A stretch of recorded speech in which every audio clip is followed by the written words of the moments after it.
bodies that are supposed to do certain things are not doing what they're supposed to do, or we don't have them in place. Right. You know, in business, and I must say this very clearly, when someone starts something and they are making money, everybody will want to copy that. Now, do we have a body in Uganda that looks at saunas, standards of saunas? Julie, if you go to Kololo, if you go to Muyenga, if you go to Nigeria, if you look at their saunas, their steam and sauna.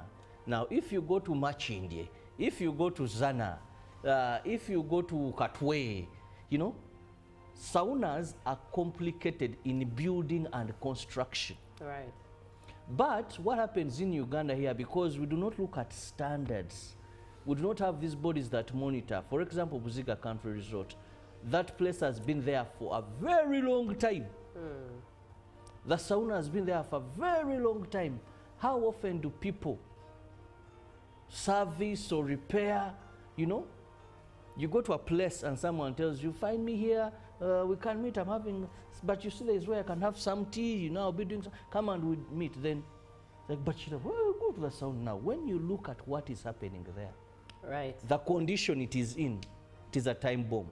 Now, Herbert Ziwa, who is the spokesperson for the National Building Review Report, stated that as a board of the national building, they took out a survey, they took out time to research on all these infrastructure that is in Uganda and discovered that most of them were of poor standards, and indeed gave their report to the standards that are responsible, to the policy makers that are responsible, to the organizations that are responsible. However, no response was given to them as regards to the report and research that they had made, and as we can see, such things are the results. I want to commend them because at least I followed them. My young brother, Engineer Nelson Mwesigwa, who owns that, it's called Blue Wave.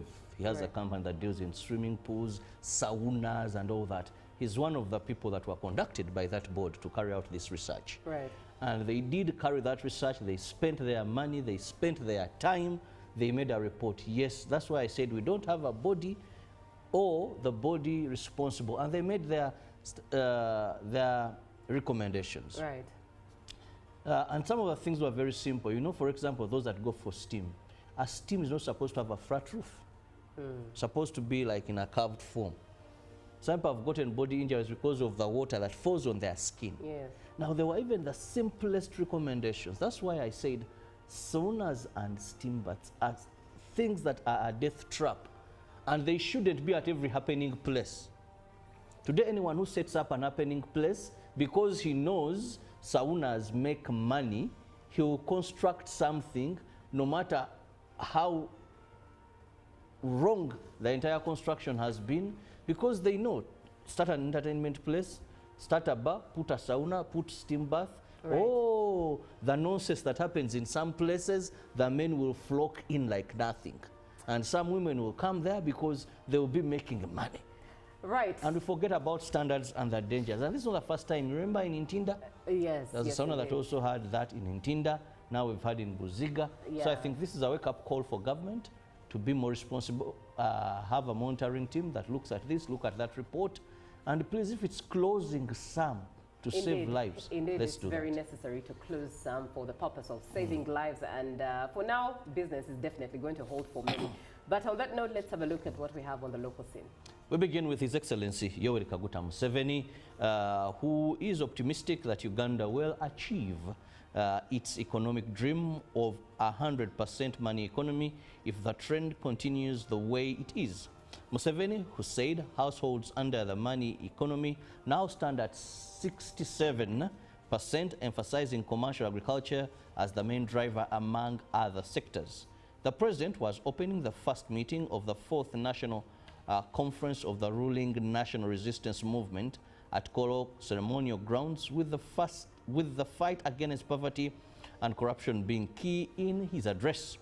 Museveni's vision for the country remains focused on poverty eradication, infrastructure development, and socio-economic transformation. Here, free education remains a driving factor in seeing this vision come to pass. This is why, as the ruling party's National Delegates Conference takes shape, Museveni seeks another 5 years mandate to implement more of these ideas. The National Delegates Conference, whose first meeting was officially opened, will last for 4 days, ending on Thursday. The Speaker of Parliament, Anita Among, has vowed to stay in the race for the second National Vice Chairperson female on the NRM Central Executive Committee.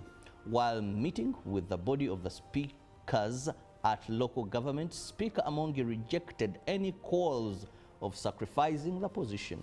The Speaker engaged with the municipalities, cities, and district speakers. These presented a petition to the Speaker on challenges in line of duty. Among assured the local government speakers of support. She also vowed not to leave the race for sake. Speaker Among said she comes in as the second vice chairperson female to serve, mobilize, and work for the party in all regions and districts. Now, matters of security. Police have called upon the NRM delegates to be vibrant during the ongoing party's delegates conference. The deputy police spokesperson, Kampala Metropolitan Luke Owesigire, said they should be vigilant and also confirmed to the media strategic deployments by the inter-security agencies and urged the public to adhere to the established traffic rules. Police Directorate of Traffic and Road Safety issued traffic advisory guiding the flow of vehicles in Kampala Metropolitan during the National Resistance Movement Delegates Conference taking place in Kololo. The public is advised to collaborate with the traffic officers deployed at different points. Supporters and candidates are cautioned of crowding. Police have confirmed positive policing of the exercise, and those intending to disorganize the process, especially phone snatchers, are warned. Meanwhile, police in Kampala Metropolitan are investigating the murder by shooting of a businessman, Mutinisa Anthony. It is alleged that Mutinisa was shot by security guard of a company known as Dawn World Security Limited, Hilary Byaruhanga. Police recovered the gun suspected to have been used to kill Mutinisa and the car, while the suspect still is on the run. Security cautions operators of private security companies about ill-trained workers and poor working conditions, which are suspected to be pushing some of these guards into criminal activities.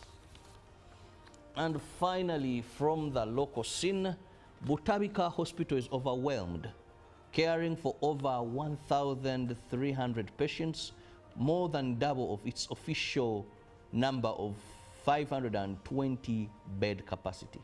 Butabika Hospital Executive Director Juliet Naku told UBC that the surge increased demands on medical staff and resources.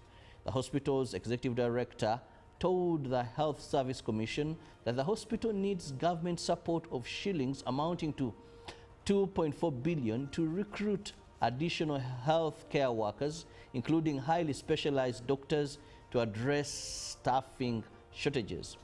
The Health Service Commission was following up on service delivery and workers' challenges. Approximately 25% of patients have issues related to alcohol and substance abuse. Butabika operates at about 49% staffing capacity, but targets at least 50% to meet the complex needs. At least 20 new patients are admitted every day, while discharge rates remain low. Chairperson Health Service Commission Henry Mewesa said new standing orders will ensure prompt and responsible health care delivery. The Commission will hire 1,400 health workers this year, prioritizing senior consultants and specialists. Muhammadi Mutagela said Butabika's psychiatrist ICU unit needs and should be used as an observation and control to ensure safety of the patients. Now that brings us to the end of our local stories, but Julie, very unfortunate incident there Bed space 520. Currently, it has 1,300. These are patients of mental illness, of which 25% of these are a result of alcohol and abuse of substances. So we need to still talk to our people. Please, please, please do not engage in excessive alcohol consumption, but also very important, this is from drugs. But what do you benefit from? Really, you're taking ice, you're taking marijuana, you're taking cocaine, whatever you're taking, but at the end of the day, this is going to mess you. We lost one of us stars in football, Adia Semakula. We lost him, but he's been very frequent in matching here. Would meet him, but he's spent a long time with issues of mental illness. Sad. Yeah, and sad indeed. In and off in Butabika Hospital. I'm not saying he used drugs, but as we're talking about mental illness, that is one of the challenges. You would meet him, then he's telling you, I'm going to meet so and so. Once he sees someone on TV, but we are going to miss that man. Sad story indeed. Now, moving on to what we have on the foreign scene, another sad story, especially one that affects journalists. At least 20 people, including 5 journalists working for the international media, have been killed in an Israeli double strike on Nasser Hospital in Khan Yunis in the southern Gaza. That is a story that was confirmed by the Hamas-run health ministry. The journalists had worked with Reuters, Al Jazeera, and Middle East Eye, the news outlets confirmed. 4 health workers were also killed, the World Health Organization's chief said, and footage of the attack shows a second strike hitting rescuers who had arrived to help those targeted by the initial attack. Israeli Prime Minister Benjamin Netanyahu called the incident a tragic mishap and said military authorities were conducting a thorough investigation. Now, the latest deaths bring the number of journalists killed in Gaza since the start of the war there in October 2023 to nearly 200. And according to the Committee to Protect Journalists, CPJ, a leading body which promotes press freedom, the war in Gaza has been the deadliest conflict for journalists ever documented.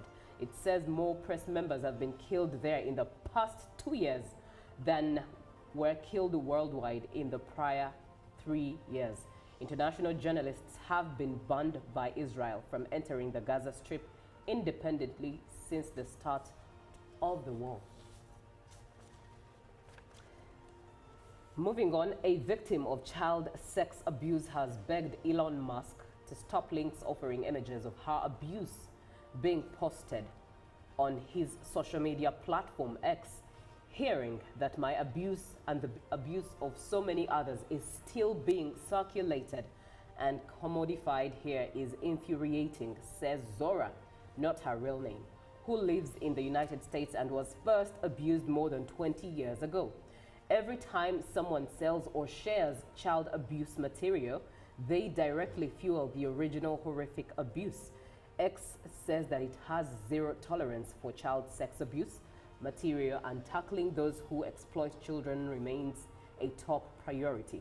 The BBC found images of Zora while investigating the global trade of child sex abuse material, estimated to be worth billions of dollars by Childlight, the Global Child Safety Institute. The material was among a cache of thousands of similar photos and videos being offered for sale on an X account. We got in contact with the trader through the messaging app Telegram, and this led us to a bank account linked to a person in Jakarta, Indonesia.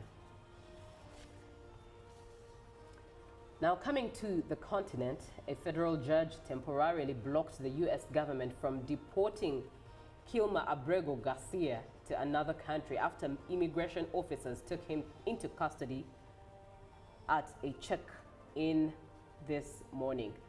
The government brought Mr. Abrego Garcia back to the U.S. after mistakenly deporting him to a notorious prison in El Salvador in March, and have since charged him with human trafficking. U.S. authorities told Mr. Abrego Garcia he may be deported to Uganda following his refusal to accept a plea deal, his lawyers have said. Mr. Abrego Garcia filed a new federal lawsuit challenging his current detention and potential deportation to Uganda or any other country until he has a trial. At Tuesday's hearing, U.S. District Judge Paula Zenes said she was barring the government from deporting Mr. Abrego Garcia until she could hold a hearing on the matter. She also raised questions about the government's intention to deport him to Uganda.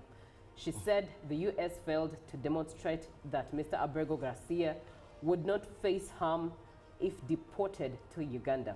The judge also expressed concerns that the government would send him to a country where he had no connections. Should he not plead guilty to criminal charges? Interesting story there. Welcome to Uganda. Please, everyone is safe in our country. Also, if you have any color different from this usual one, we are very welcoming people. Mujungu, Mujungu. The kids will welcome Mr. Garcia. Wherever he will walk, he will be welcomed. Well, it's said that they're bringing him to a country where he has no connections. I doubt he'll still have no connections. When he reaches here, we have very beautiful ladies. Ugandans, we are very welcoming. Should ladies be the first? Plenty of food. Point no. of sale? Why am I saying that? Because look at all adverts. How many adverts are done by men? I know, but it's wrong to still use ladies as a selling point. Because generations after generations. It's society, but it's wrong. Even if we might use generation after generation, but it's wrong. So many use countries, a lady if as they a are selling marketing, point. you see what they front.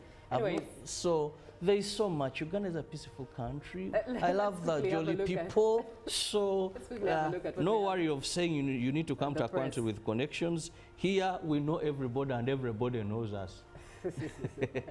So please don't worry. Now let's look at what is in the new vision. Seriously, this morning, NRM, the voting that was supposed to take place yesterday, when it comes to Entrepreneurship League, guess what? It didn't happen. Wow. It was postponed. And if you saw Mr. Kakuru, Philip Kakuru, and he was not happy. He wasn't happy, and there's so much that was coming out. Now, elections for Entrepreneurs League put on hold. Free education top priority, says Museveni, and the NRM Party National Conference kicked off yesterday. Still in the new vision, Kampala sound blasts 9, and we find a 69-year-old among injured. Yes, senior citizen. Now, crime, doctor killed on robbery mission. Wow. This is Perhaps she was the victim. Well, I need to get details of this story, but on robbery mission. Okay. Moving on, how Kobusinje conquered HIV stigma. And UID seeks to block Mao's presidential bid.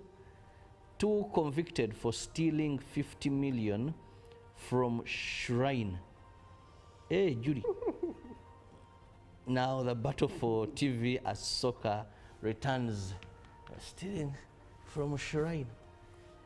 Yeah. What was 50 million doing there? Oh, if FYI, some the of the gods could people, not protect what was there.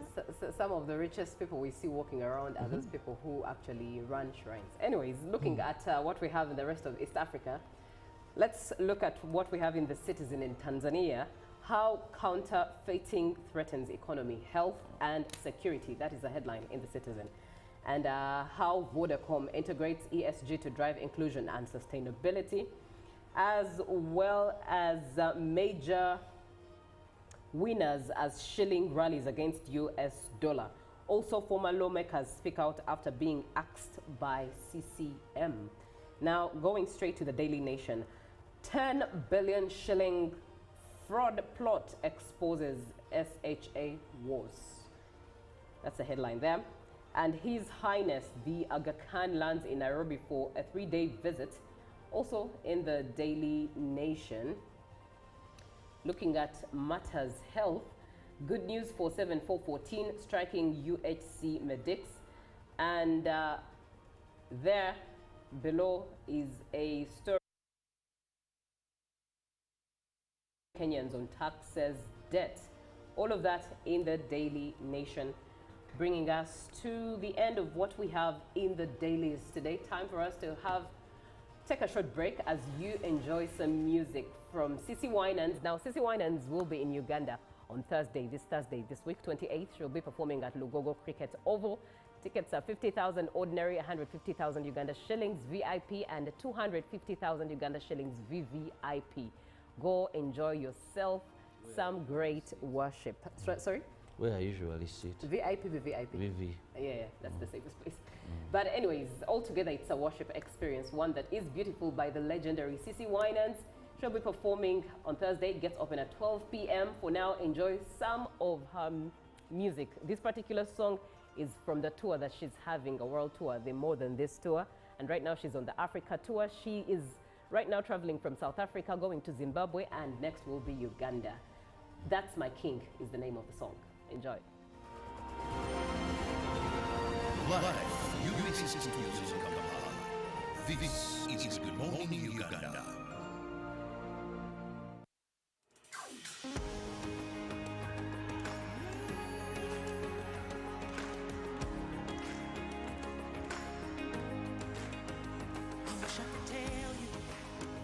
Wish I could describe it, but I can't contain it, can't keep it to myself.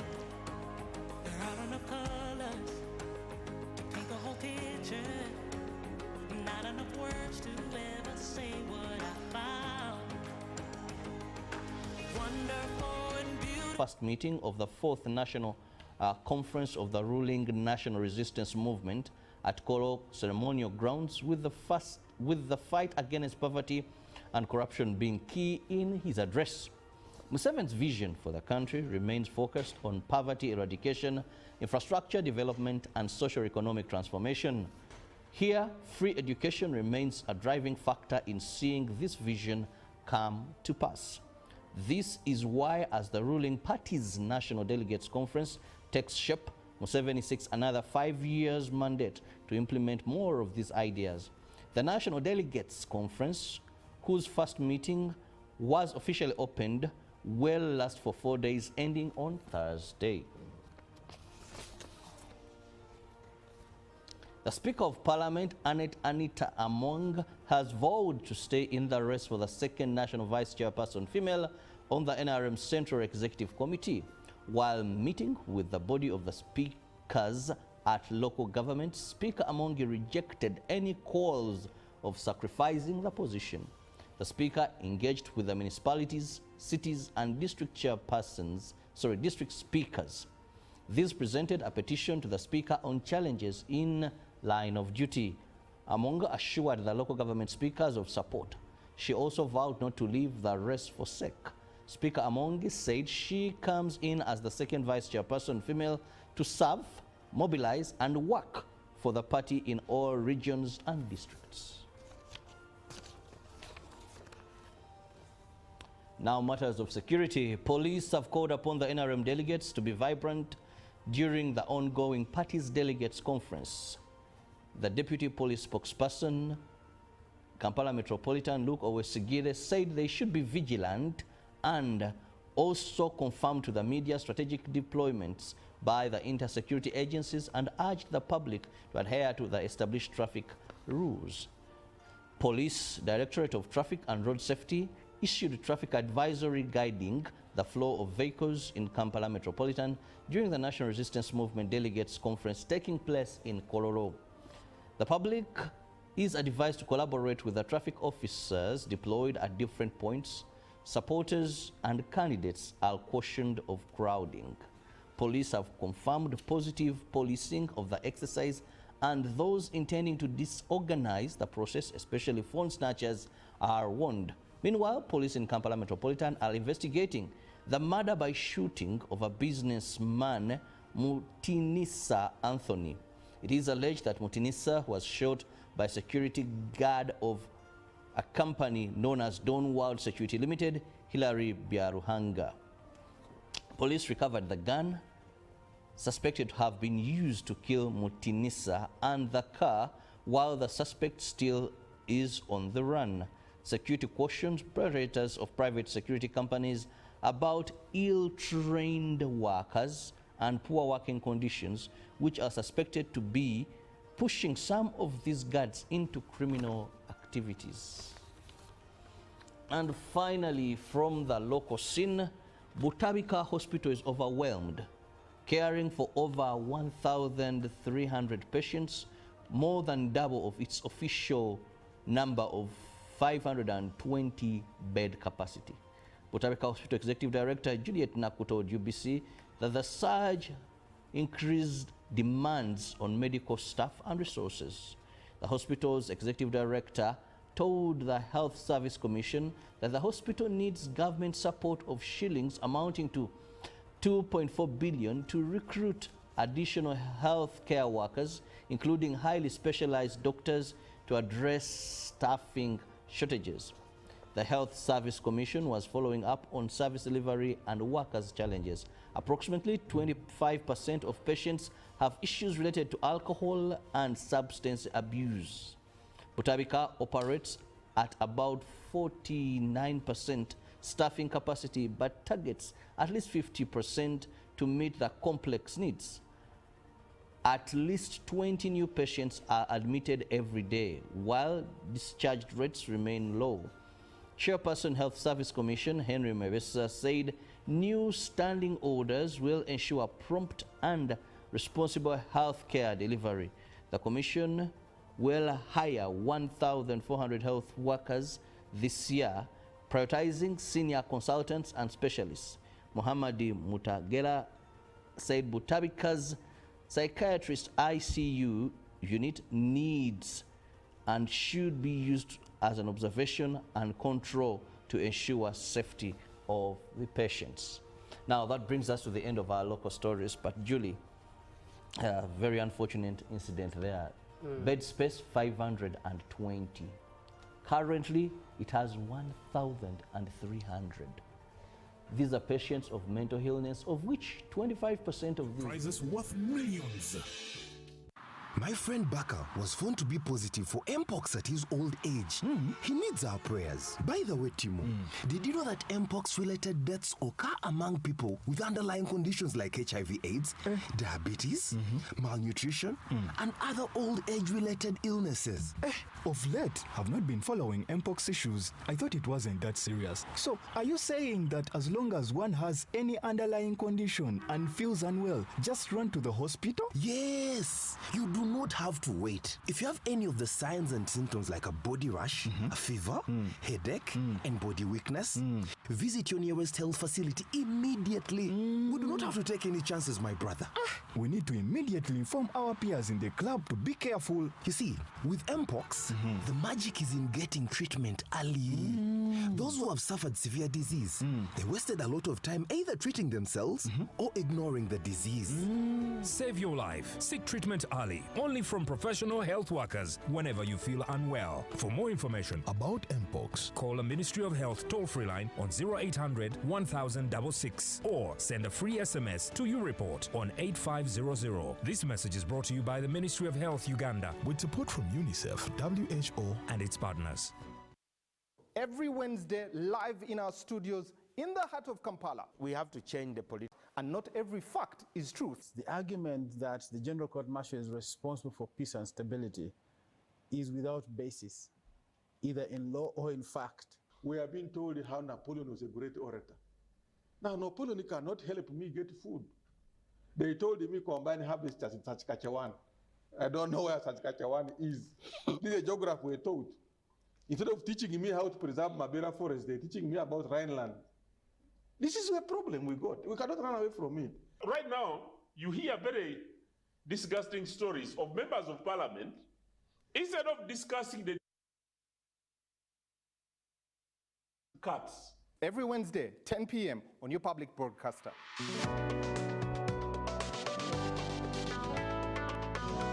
All on your public broadcaster, UBC, inspiring Uganda.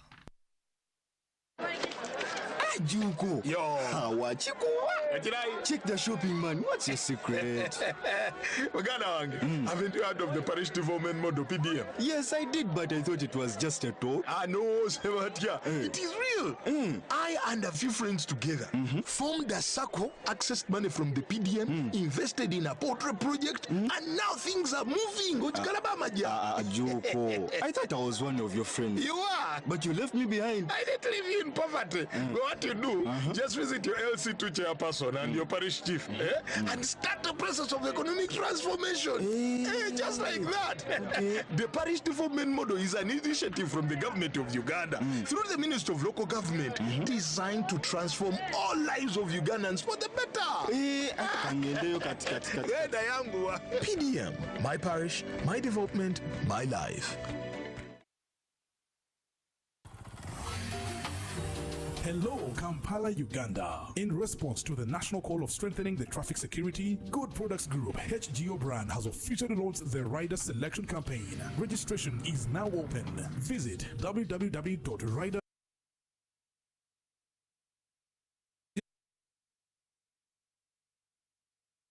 exclusive HGO gift boxes and official rider vests, all while promoting safe riding.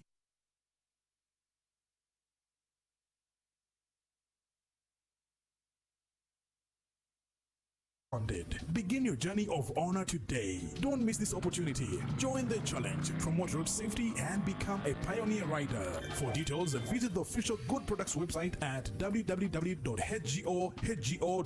or call toll free 0800-335-555 or visit our offices at Kingdom Kampala 3rd floor to register now and win prizes worth millions. Live from UBC Studios in Kampala, this is Good Morning Uganda.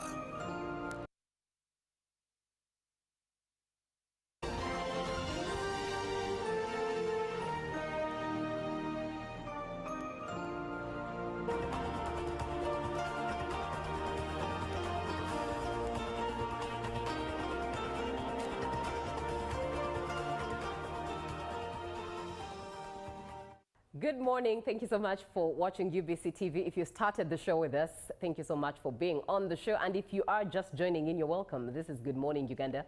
My name is Julie Nantaba Mosisi, and it's time for The Real. Now, as has been the president's aim to end the fight against HIV by 2030, we are looking at celebrating 20 years of the international community of women living with HIV Eastern Africa.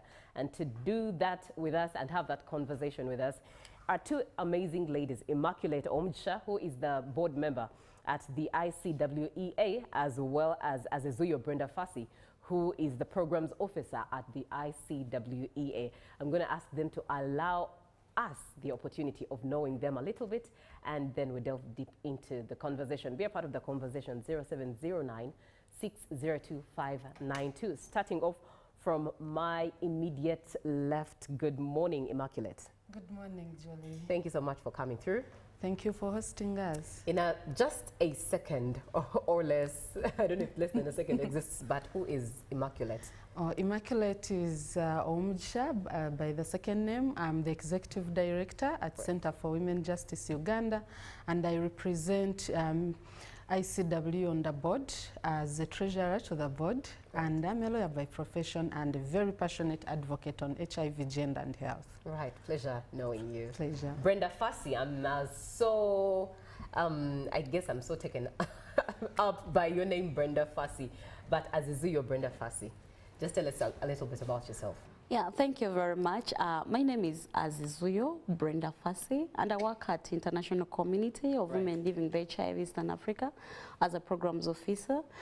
Brenda Fassi is a very passionate young woman who is very much passionate about her work in relation to adolescent girls and young women who are living with HIV/AIDS, driving and ending HIV/AIDS among adolescent girls and young women is one of my key focus.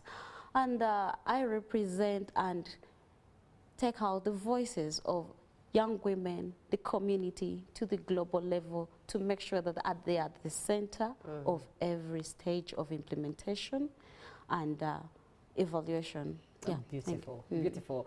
Now let me come to Immaculate. ICWEA has been advocating for the rights of women, especially in the fight against HIV for a long time. As we can see, we are celebrating 20 years.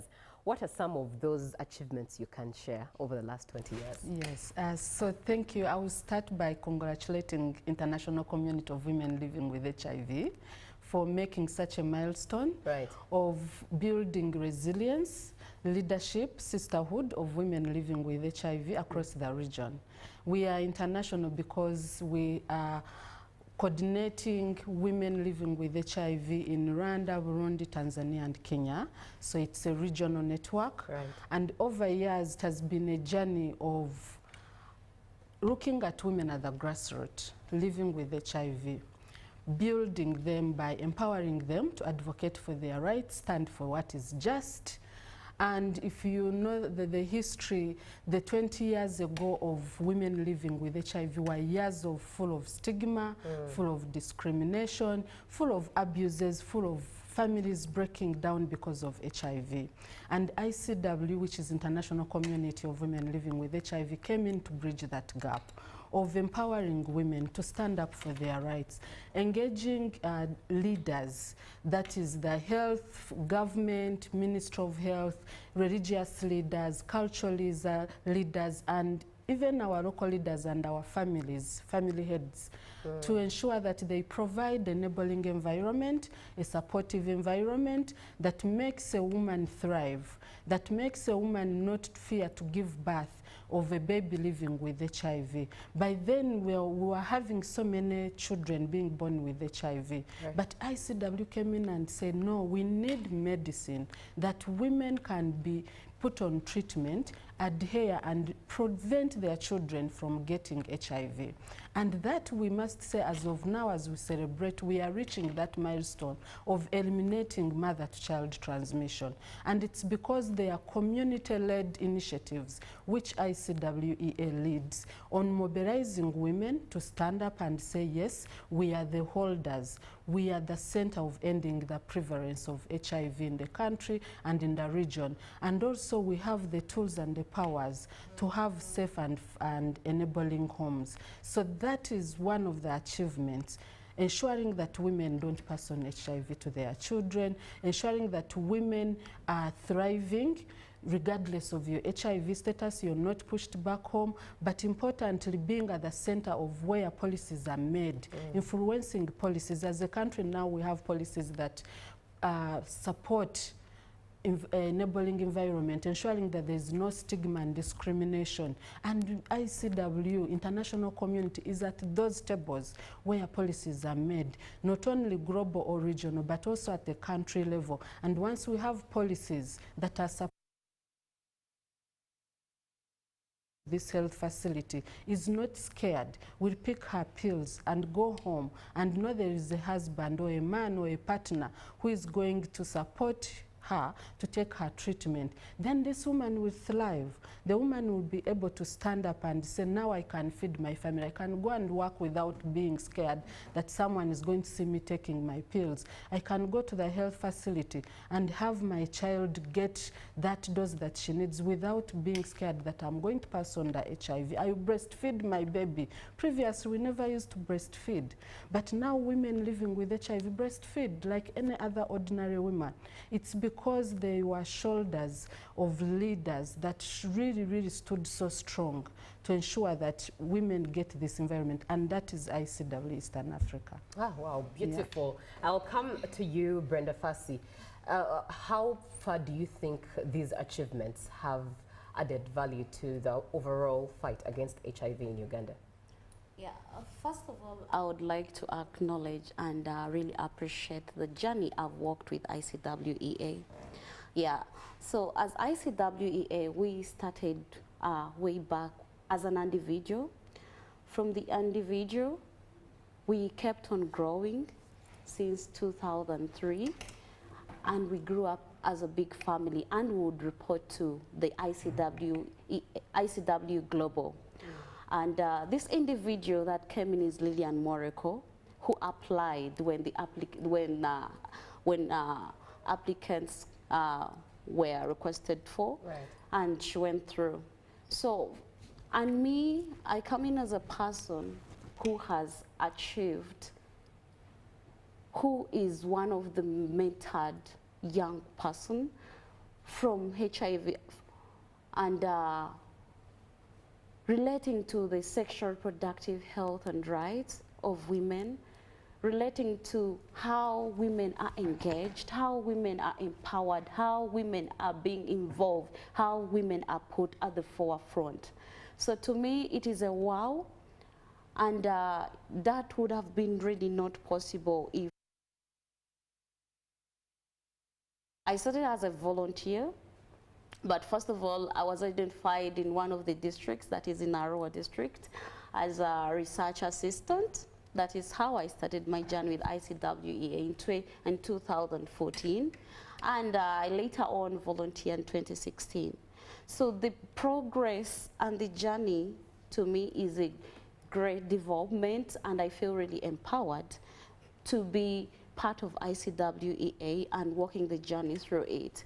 It feels great, thriving, to know what it feels like in practicals, when you're being empowered, when you know what you really want, what your rights are as a young woman, and influencing different policy level is really key, and putting this person on the forefront. So ICWEA uses participatory approaches of involving and the young women and the women at different levels. That is in Uganda, Kenya, Rwanda, Burundi, and also we've grown to the level that we're working, we're giving technical support to different countries and networks at the global level. So to me, it is a wow, and I really appreciate this journey, and I really want us to all celebrate together on the journey that ICW has taken in empowering women like me. Yeah, thank you. Powerful. We are looking at HIV and AIDS treatment in Uganda and encouraging positive living as a value addition to the nation of Uganda. To be a part of the conversation, 0709-602-592. Now, let me come to you, Immaculate. Looking at all of these beautiful achievements that I could even tell Brenda Fassi from the achievements, the journey she has talked about, that's a lot of achievements, not just to her as an individual, but and not just to the many other women as individuals, but to Uganda at large and East Africa at large. With all of those achievements, what are some of the challenges being faced as you fight for the rights of women living with HIV? Yeah, so today some of the challenges that we really still see as a country, but also as women living with HIV. One is as we address and as we advocate to ending AIDS by 2030, we are seeing reduced funding. And the reduced funding we are seeing is mostly affecting community-led initiatives.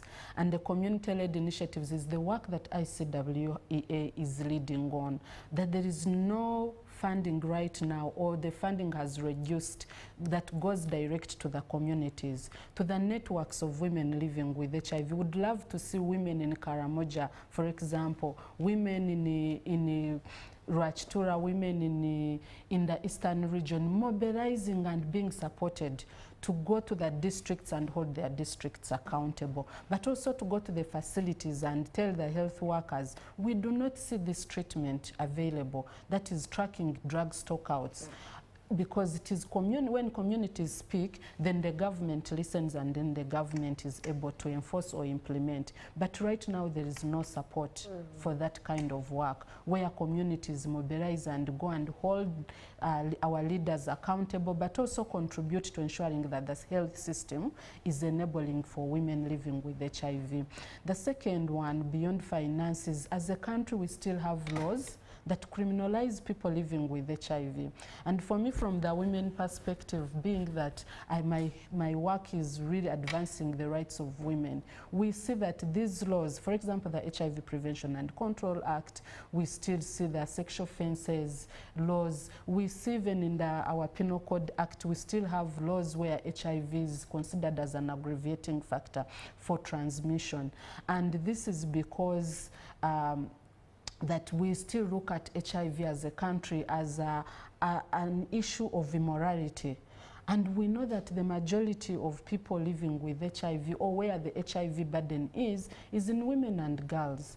And what we've seen and what studies have told us is once you have laws and policies that are not enabling people, then they shun accessing health services. And we've been advocating and pushing government to repeal the laws to support women who are most times the users of these services, right, yeah, to ensure that when they go to the facility, they are not scared to disclose. The gains we have is because the filial retires of today and the Lilian Morekos, we are able to come out and see, look, I am HIV positive, I am living and thriving. And that empowered the young people out to also come up and say, you know, you don't have to give up on life because you're living with HIV. And that's the environment we still ask even as we celebrate 20 years of existence. Right. Then the third one that I look at is mobilizing and organizing as leadership. ICW believes in grooming leaders, and today under the theme we celebrate courage, we celebrate sisterhood, we celebrate our fierce leaders. And that does not come easily. It comes by having strong leadership that people believe in, not only at national level but at grassroots. So we need investment that focuses on building movement at all levels, at regional, at country, at every level. Investment should be there to enable women mobilize, to enable women support each other, sisterhood, right, to enable women grow and be there for one another. So those areas for me, policy, health, financing, and also movement building is one of some of the challenges that we still see, that we call on to ensure that all actors, donors, government leaders, and the community and women leaders as well to come together, and we continue to advocate, to challenge, right, and address these problems. Right. Thank you so much, Immaculate. 0709602592. In a short while, I'm engaging your comments, but let me stay with you, Immaculate, as you share looking at the vision, the next 20 years. Mm-hmm. Thank God for the 20 years now. But the next 20 years, what do you see? What are your key priorities for ICWEA? And how do you expect, what role do you expect the community and leadership to play in making sure that ICWEA continues to empower women who are living positively and in their rights?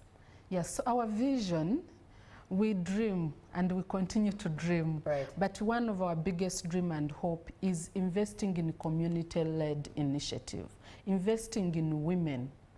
And investing in women is ensure that let's have money, whether from government or from donors, go to the groups and networks of women living with HIV. Because women drive the change. Right. And it has been tested.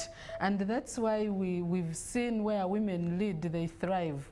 And we want that to be #1 priority, investing in community-led or women-led initiatives at grassroots where women can mobilize and hold people accountable. That's our key vision, because we are community-led. And when I say community-led, it's women living with HIV being at the center. Our second vision that we look at is leadership. We talk about succession, we talk about transiting. We want to, as ICW, we are very, very intentional in investing young women to take up the mantle. Today, Brenda is here as a young woman. I joined ICW as a board in 2017, and it was my second board to sit on as a young woman.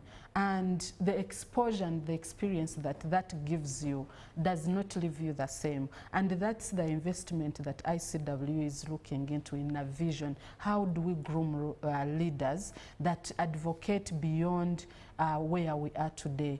We want the Winnie Byanyumas came and they are leaving. We want to see Brenda in future to be at that level. And that's starting with women, young women, right from when they are young, to grooming them to the next level of where we want. So leadership that is intentional, leadership that is people-centered, leadership that is looking at advocating for change. Right. And then the third one, our vision, which we hold dearly, is keeping at the tables where policies are made. Influencing policies. Grassroots, you can be mobilized. Leaders can be there. But if laws and policies are not enabling, you cannot only do much. So we want to be at those tables where policies that affect women are made and influence them to ensure that they are gender responsive and support women. So for me, once we achieve those key areas, from community to advocating for policies and then pushing for resources, ensuring that we have money that support our networks is what we continue to envision. At the center of it all is holding the sisterhood, making sure that for us women, we thrive when we are together and when we hold each other and embrace each other and lift. And that's the vision we look at, sisterhood, sisterhood. Right, well said, well spoken. Coming to you, Brenda, you really, you know, your story is beautiful as you painted it, your journey, your inspiration. And perhaps now you'd be the best person to advise a young woman out there. Advise them on how best to, you know, make a difference, join the fight, make a difference in the HIV advocacy space. Okay, to all the young women out there, it is key to take up opportunities. It is very key to take up the health responses that have come up, that the Ministry of Health has brought up to prevent HIV.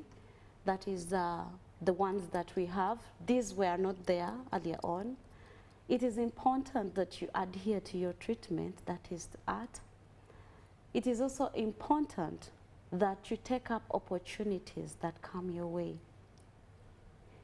It's also very important as a young woman to be able and open to learning, because most of the young people of late are not so much open to learning. Yeah, they have they have a small circle to which they encourage themselves to. There are very many opportunities out there. Take opportunities, bring out those voices, advocate for those who need them to make a difference at different levels. Right. And then to all the networks out there, involving young women isn't enough. Building their capacity, mentoring them is a continuous journey, which we really always need to do. Right. And to the Ministry of Health and the government, I request that at least the young women are given platforms to speak out for what they need.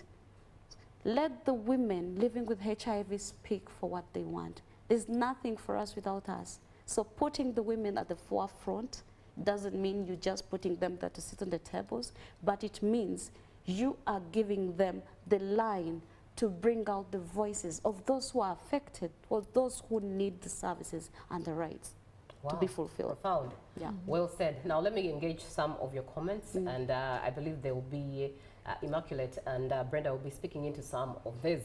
Good morning, Uganda. That's a good initiative for all Ugandans and the government. I urge those ladies to continue spreading the awareness, and mostly as far as the remote areas. If possible, they keep pushing the government to give it a priority.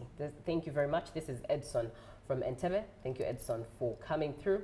Hi, good morning, Uganda. I came across something on social media that condoms have effect mostly on a woman. What is the side effect of condoms to people as one way of preventing HIV? Is this something that you could speak into, Immaculate? Brenda can. All right, Brenda, please go ahead. Yeah, so condoms are effective depending on how you use them. Right. But as Uganda, we've reached a stage whereby we have a basket of choices. And I'm proud to say that ICW has been part of this journey. We have the piven ring, which is the vaginal ring used by women, that is women controlled. We have the kabla, which is an injection that is taken monthly by any person, either a woman or a man or a young person who is sexually or exposed. We have PrEP, pre-exposure prophylaxis, yes, which is taken when you know that you're in a risky relationship. We have PEP also, when you know that you've been in contact or you have been exposed and you have to take it within at least 72 hours. And then we have LAN also, which has come up, yeah, which is a beautiful thing. So we have all these choices, and condom has a lot that it does even though. Prevention of STIs. As right now, Uganda, we are looking at triple elimination or elimination of vertical transmission, which includes even hepatitis B and syphilis. So this is beyond HIV that ICW also looks at. We look at other diseases and that affect all the young women. You know, women are at the point, I don't want to say that we are vulnerable, right, but with the African setting that we are put in a point that we are really vulnerable, which I don't want to accept.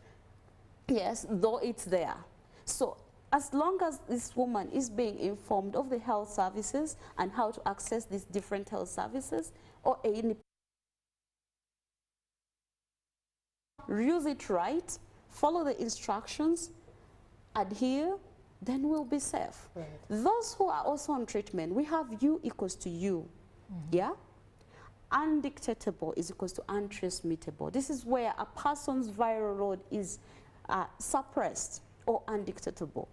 There are minimal, it is scientifically proven that there is minimal or no chances that they will transmit the HIV virus to the other person. Right. So Uganda has moved, and I'm really, really happy that Uganda has embraced the new technology, the scientists that have really come out.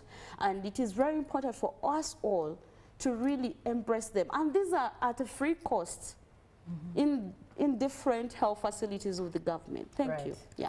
Nze Omgaga Saulembo Enabwero Kansla addako mbuuza lwaki eddagala tono nnyo mu malwaliro ga gavumenti. In other words, why is HIV medicine very, very minimal in government hospitals? That's a very good question. Right. Yeah, so thank you, Mugaga. One, we know the challenges right now as a country. We are challenged with funding, the funding reduced, but what we have is assurance from the government that the medicine is there. So we've been calling on people in the community and the community advocates like Councillor out there, is that let's speak where there are less medicine in the facility or where there is no medicine, let them tell us. We reach out to the government, Minister of Health, and the minister has been very supportive, including the permanent secretary. They've given us space as a community to go and reach out to them and tell them in facility A there is no medicine. So if there is less medication out there for people living with HIV, or if there are any stockouts, would be happy to get to know which facility is affected, and then we reach out to the ministry to inform them about the challenges within that facility. And we've been told that as a country we have stock that can continue people being on treatment. Right. Yeah. Thank you so much.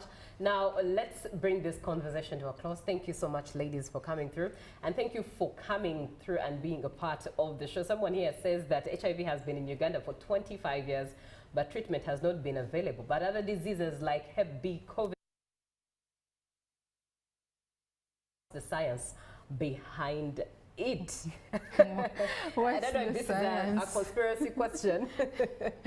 It's an important one, and we keep asking, yes, what's the science? What's the science? But the scientists, those who sit in these pharmaceuticals and keep telling us they are innovating. Right. And Brenda has talked about some of the innovations. We never thought we'd get an injection for 6 months for prevention. But now we have it, and Uganda is one of the countries, yes, in our facility in Entebbe where we are are rolling it out. So it is a step by step. It's progress. We believe one day we are going to have the cure and the vaccine. Yeah, right. At least we have the 6 months prevention tool, and we encourage people to go and take it up. You're protected for 6 months. Right. Yeah. We've been looking at HIV prevention and treatment in Uganda, and also encouraging positive living.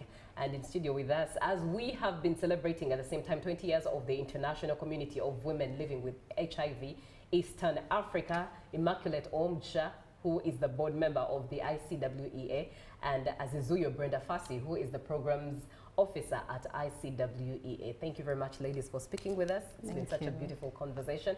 And thank you so much for being on the show and sharing your commentary. Good morning, Uganda does continue. Up next is JMU Tourism Express. Good morning.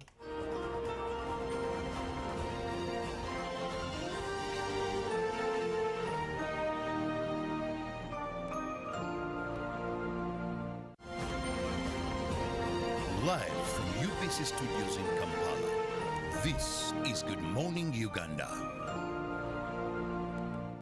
My friend Baka was found to be positive for Mpox at his old age. He needs our prayers. By the way, Timo, did you know that Mpox-related deaths occur among people with underlying conditions like HIV/AIDS, diabetes, malnutrition, and other old age-related illnesses? Of late, I've not been following Mpox issues. I thought it wasn't that serious. So, are you saying that as long as one has any underlying condition and feels unwell, just run to the hospital? Yes! You do not have to wait. If you have any of the signs and symptoms like a body rash, a fever, headache, and body weakness, visit your nearest health facility immediately. We do not have to take any chances, my brother. We need to immediately inform our peers in the club to be careful. You see, with Mpox, the magic is in getting treatment early. Those who have suffered severe disease, they wasted a lot of time either treating themselves or ignoring the disease. Save your life. Seek treatment early. Only from professional health workers whenever you feel unwell. For more information about Mpox, call the Ministry of Health toll-free line on 0800 1066 or send a free SMS to YouReport on 8500. This message is brought to you by the Ministry of Health Uganda with support from UNICEF, WHO, and its partners. Hello, Kampala, Uganda. In response to the national call of strengthening the traffic security, Good Products Group HGO brand has officially launched the Rider Selection Campaign. Registration is now open.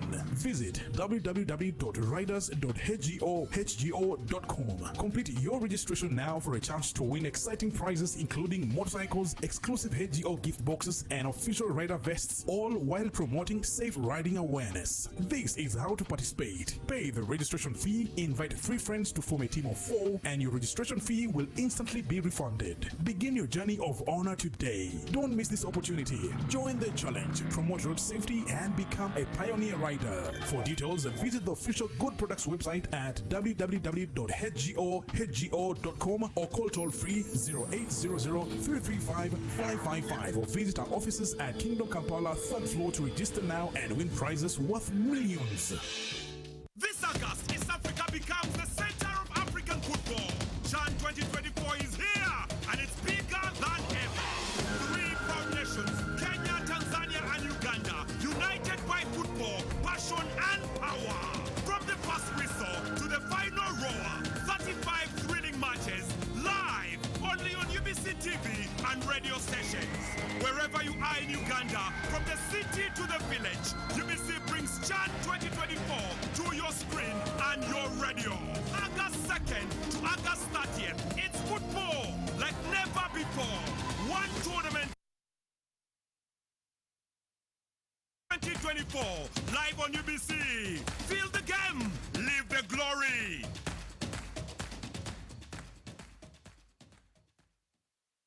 Every Wednesday, live in our studios in the heart of Kampala. We have to change the political culture in this country, really. Who has bewitched Ugandans? I want to assure you, as government, we shall do whatever it takes to ensure that Ugandans are safe. We have conversations that have analysis, They want a job everywhere. They want to be this, they want to be that, they want... No. We know it's a union. You cannot be making a road for 5 billion. But not every truth is fact, and not every fact is truth. The argument that the General Court Martial is responsible for peace and stability is without basis, either in law or in fact. We have been told how Napoleon was a great orator. Now, Napoleon cannot help me get food.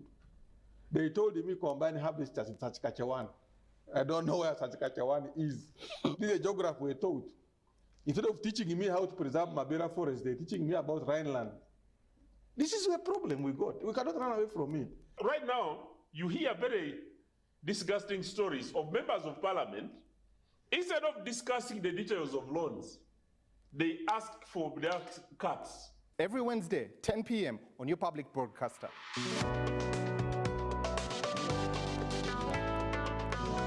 All on your public broadcaster, UBC, inspiring Uganda.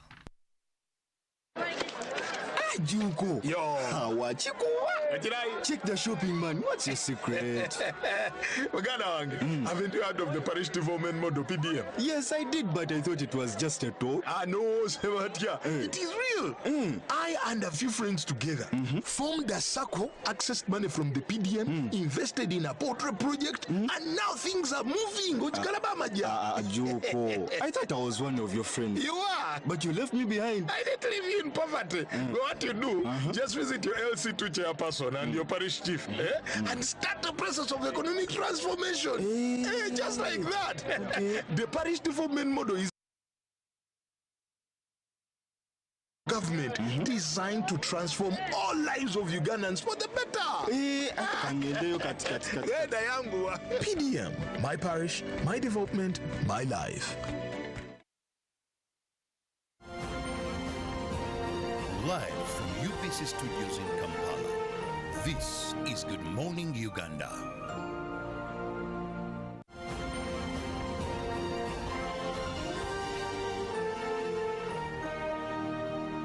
Brought to you by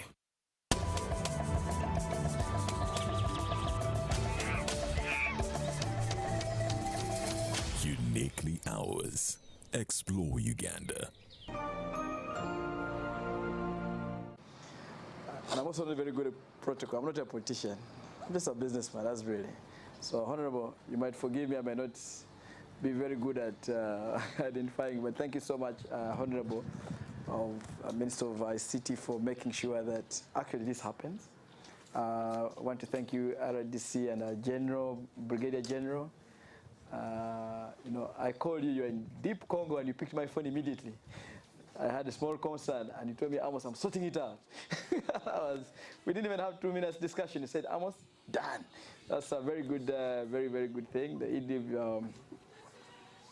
the Executive Director of Uganda Tourism Board, very agile, very active.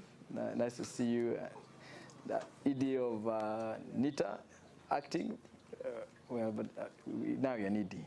So acting is an issue between you and whoever you work with. But for us, you're now an ED of UA. I know you might say I'm also acting. But you're an ED. Our RDCs, thank you so much for turning up today. I must say, for me, it was a first discussion between me and Patrick Okot. He told me, Amos, we're going to make sure that at the beginning of the marathon level, internet will be fully available. Because we're buddies, I thought, guys, just joking. I said, yeah, man, so we're going to make sure we engage with the Uganda Tourism Board, because the Uganda Tourism Board has a responsibility to make sure that the country is marketed, is showcased. Actually, today as I was speaking and having lunch with the minister here, I realized that the first beneficiaries are actually Kasese people, because they came and said, yeah, we're accessing internet in the city center for free. So I think we're going to have a whole population of Kasese turning up here just to use the internet and go back to Kasese. The Rwenzori Marathon, it's also very good for us. Let me give you an example. 2 days ago, so many celebrities, so many influencers, so many important Ugandans like yourselves in Kasese now. But there's a particular guy called Nick Butters, very famous English runner. He's run marathons in 197 countries. 2 days ago, they're sleeping at Elephant Plains. I happen to know the owners of Elephant Plains. So 2 days ago, 2 days ago, he came with a group of influencers. So they ran and went to, which was I think a bit risky, but it's okay. They went to the pavilion and came back and did filming, went back to the hotel. So one of the ladies is very famous for medical exercise and stuff like that in the UK. Very well followed. And just to show you that she did her post while she was here, which is really good. And they put together packages for English runners for 2026 and 2027.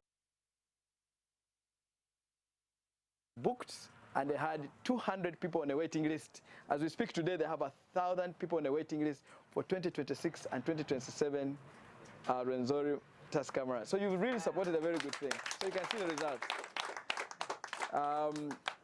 For me, right now we have people from 30, close to 38 countries represented, and the place is secure, and we are happy. Tomorrow, if we perform well, we are chasing to be the first marathon in East Africa to be a labor marathon by December. So we have a grade A grader in town. He's looking at what we're doing between, he's already happy now. He's looking at what is happening between now and tomorrow afternoon. And we'll be the first East African labor. You go and Google what it means to have a labor marathon in your country, and then you'll understand.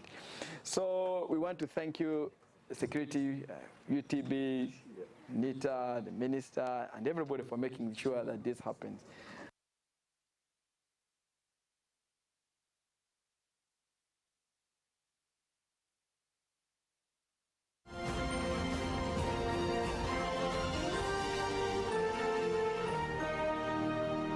Brought to you by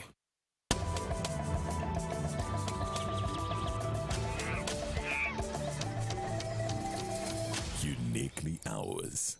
Explore Uganda.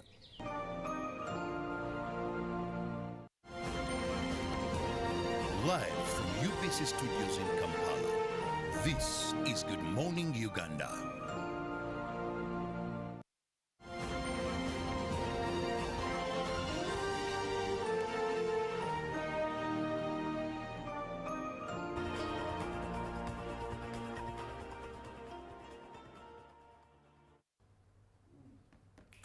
Good morning. You are watching UBC TV. This is Good Morning Uganda. Welcome back from JMU Tourism Express. Time for business. My name is Julie Nantaba Musisi, and we are starting off with the Local Government Finance Commission that has commenced negotiations between government and local governments on program conditional grants for the financial year 2026-27. Officiating the opening, chairperson of the commission, Isaac Isanga Musumba, said the negotiations facilitate discussions, the programs to be implemented, their purposes and the conditions geared at improving service delivery. Musumba noted that the program-based negotiations will replace the sector-based approach, aligning conditional grants with the National Development Plan 4. He allocation, reduce duplication, and promote a result-oriented approach across government programs. The Commission highlighted challenges affecting the service delivery, including fragmented and overlapping grants, weak cross-sector coordination, staffing shortages, and idle facilities. The 2026-27 negotiations opened with the Ministry of Tourism, Wildlife Program. The key priorities under the program include promote inbound and domestic tourism, expanding and upgrading tourism infrastructure, conserving and diversifying tourism products, among others. The agreed positions from the negotiations will guide the revision of grant guidelines and ensure improved service delivery in the next financial year.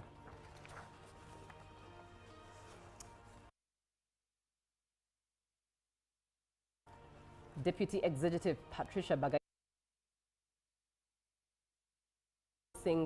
national standards for food safety, hygiene and labeling of products to ensure food products are safe for consumption and meet quality requirements globally.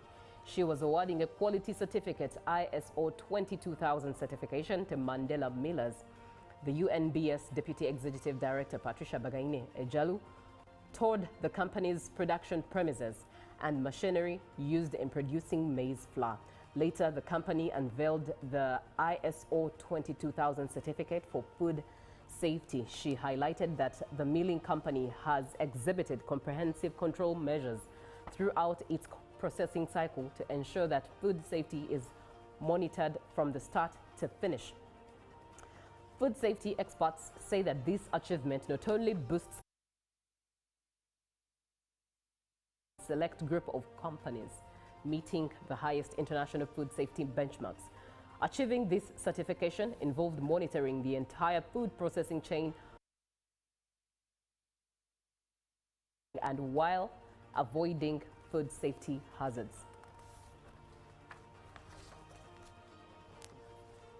Now, Gayaza High School has opened its gates to students nationwide for the 11th annual farm camp themed skilling the youth in climate-smart agriculture and environmental sustainability.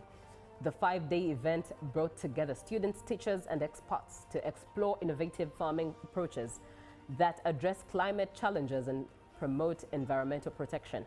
Participants receive practical training in organic farming, agribusiness, waste management, and renewable energy solutions. Over a decade, the farm camp has become a recognized platform for youth agricultural skills, inspiring students to see farming as a viable career.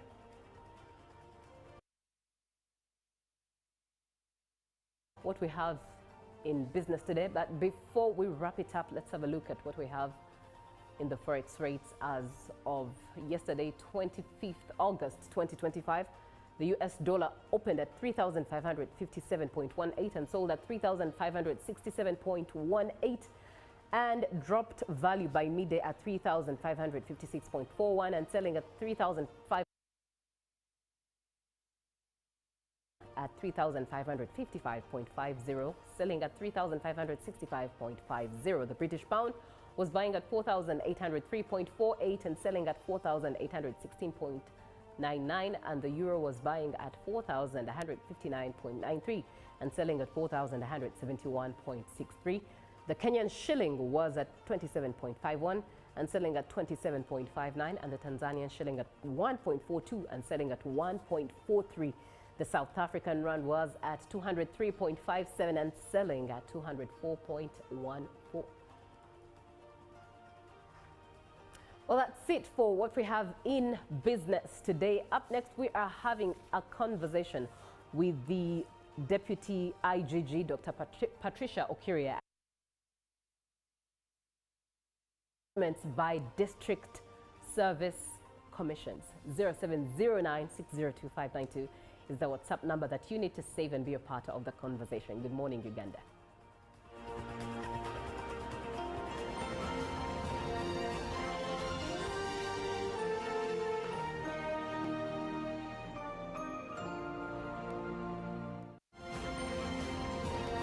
Live from UBC Studios in Kampala, this is Good Morning Uganda. UBC.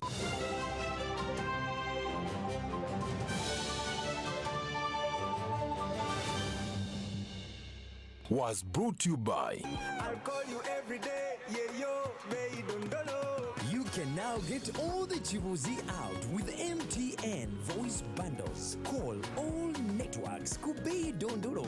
Buy a 25-minute voice bundle for only 1,000 or buy any daily voice bundle of your choice. Dial *100 *21# and select daily or use the My MTN app. When we talk together, we are unstoppable.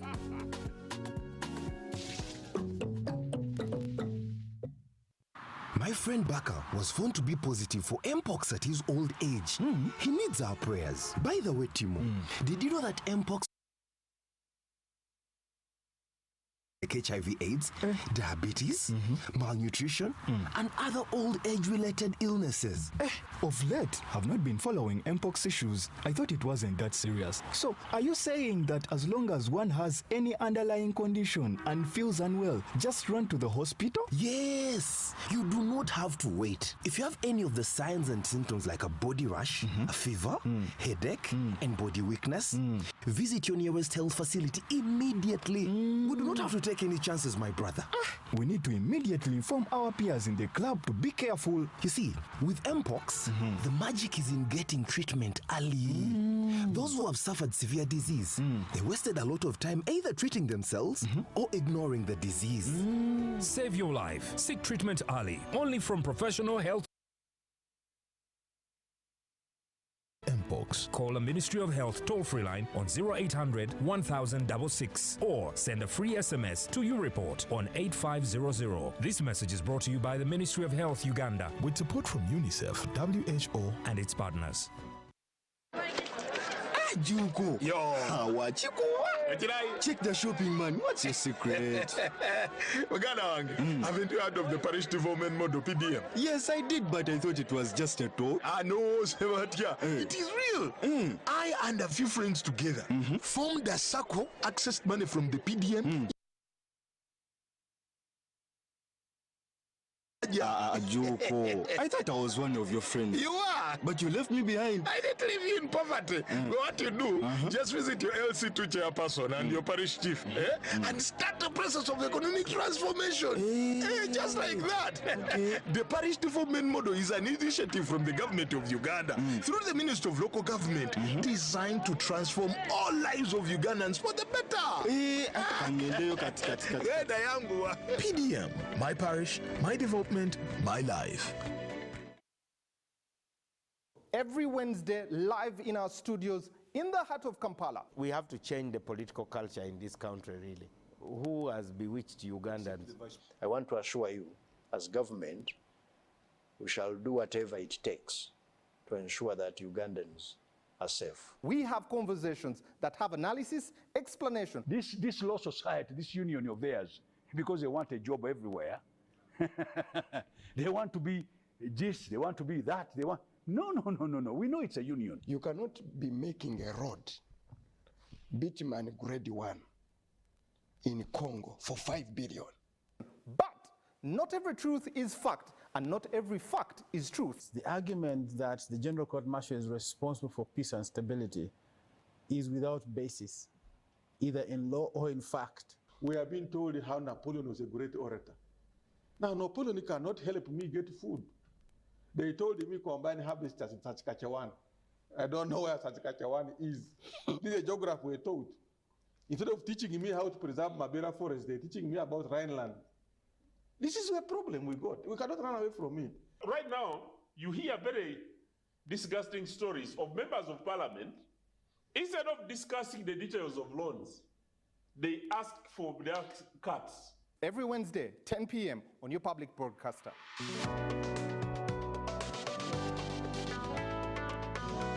All on your public broadcaster, UBC, inspiring Uganda. Hello, Kampala, Uganda. In response to the national call of strengthening the traffic security, Good Products Group HGO brand has officially launched the Rider Selection Campaign. Registration is now open. Visit www.riders.hgo.com. Complete your registration now for a chance to win exciting prizes including motorcycles, exclusive HGO gift boxes, and official rider vests, all while promoting safe riding awareness. This is how to participate. Pay the registration fee, invite 3 friends to form a team of 4, and your registration fee will instantly be refunded. Begin your journey of honor today. Don't miss this opportunity. Join the challenge, promote road safety, and become a pioneer rider. For details, visit the official Good Products website at www.hgo.com or call toll-free 0800-335-555 or visit our offices at Kingdom Kampala, 3rd floor to register now and win prizes worth millions. This August, East Africa becomes the center of African football. CHAN 2024 is here, and it's bigger than ever. 3 proud nations, Kenya, Tanzania, and Uganda, united by football, passion, and power. From the first whistle to the final roar, 35 thrilling matches, live, only on UBC TV and radio stations. Wherever you are in Uganda, from the city to the village, UBC brings CHAN 2024 to your screen and your radio. August 2nd to August 30th, it's football like never before. One tournament, one region, one heartbeats. Jan 2024, live on UBC. Feel the game, live the glory.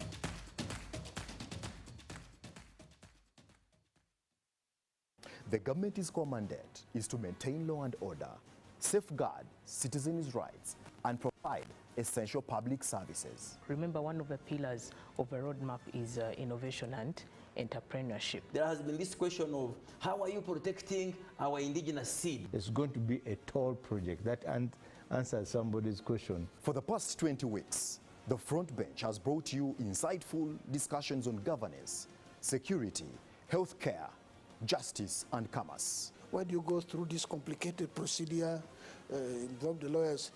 You bring the case against him, the judge will hear you out and pass judgment, and you're out of court in record time. We remain committed to keeping you informed and engaged on key national matters. So these are huge, these are powerful organizations which now Uganda chairs.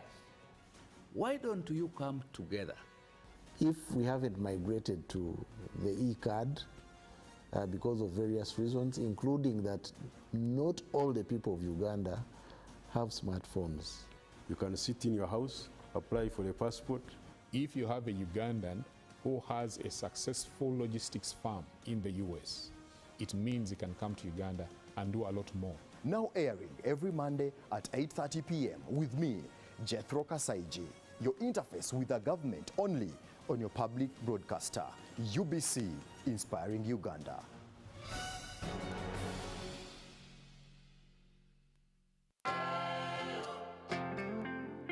Hello, hamjambo. My name is Twea. Welcome to Swahili with Twea. Let's continue looking at fruits. Tuendelee na kuangalia matunda. Chungwa. Chungwa. Orange. Shangazi anabeba machungwa. Shangazi anabeba machungwa. Aunt is carrying oranges. Limau. Limau. Lemon. Binamu yangu anachuma limau. Binamu yangu anachuma limau. My cousin is picking lemons. Ndimu. Ndimu. Lime. Mama ameleta ndimu. Mama ameleta ndimu. Mother has brought limes. Zabibu. Zabibu. Grape. Dada anakula zabibu. Dada anakula zabibu. Sister is eating grapes. Tomoko. Tomoko. Soursop. Kaka anashika matomoko. Kaka anashika matomoko. Brother is holding soursops.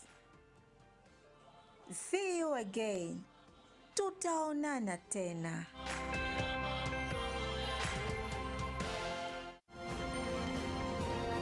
Live from UBC Studios in Kampala, this is Good Morning Uganda.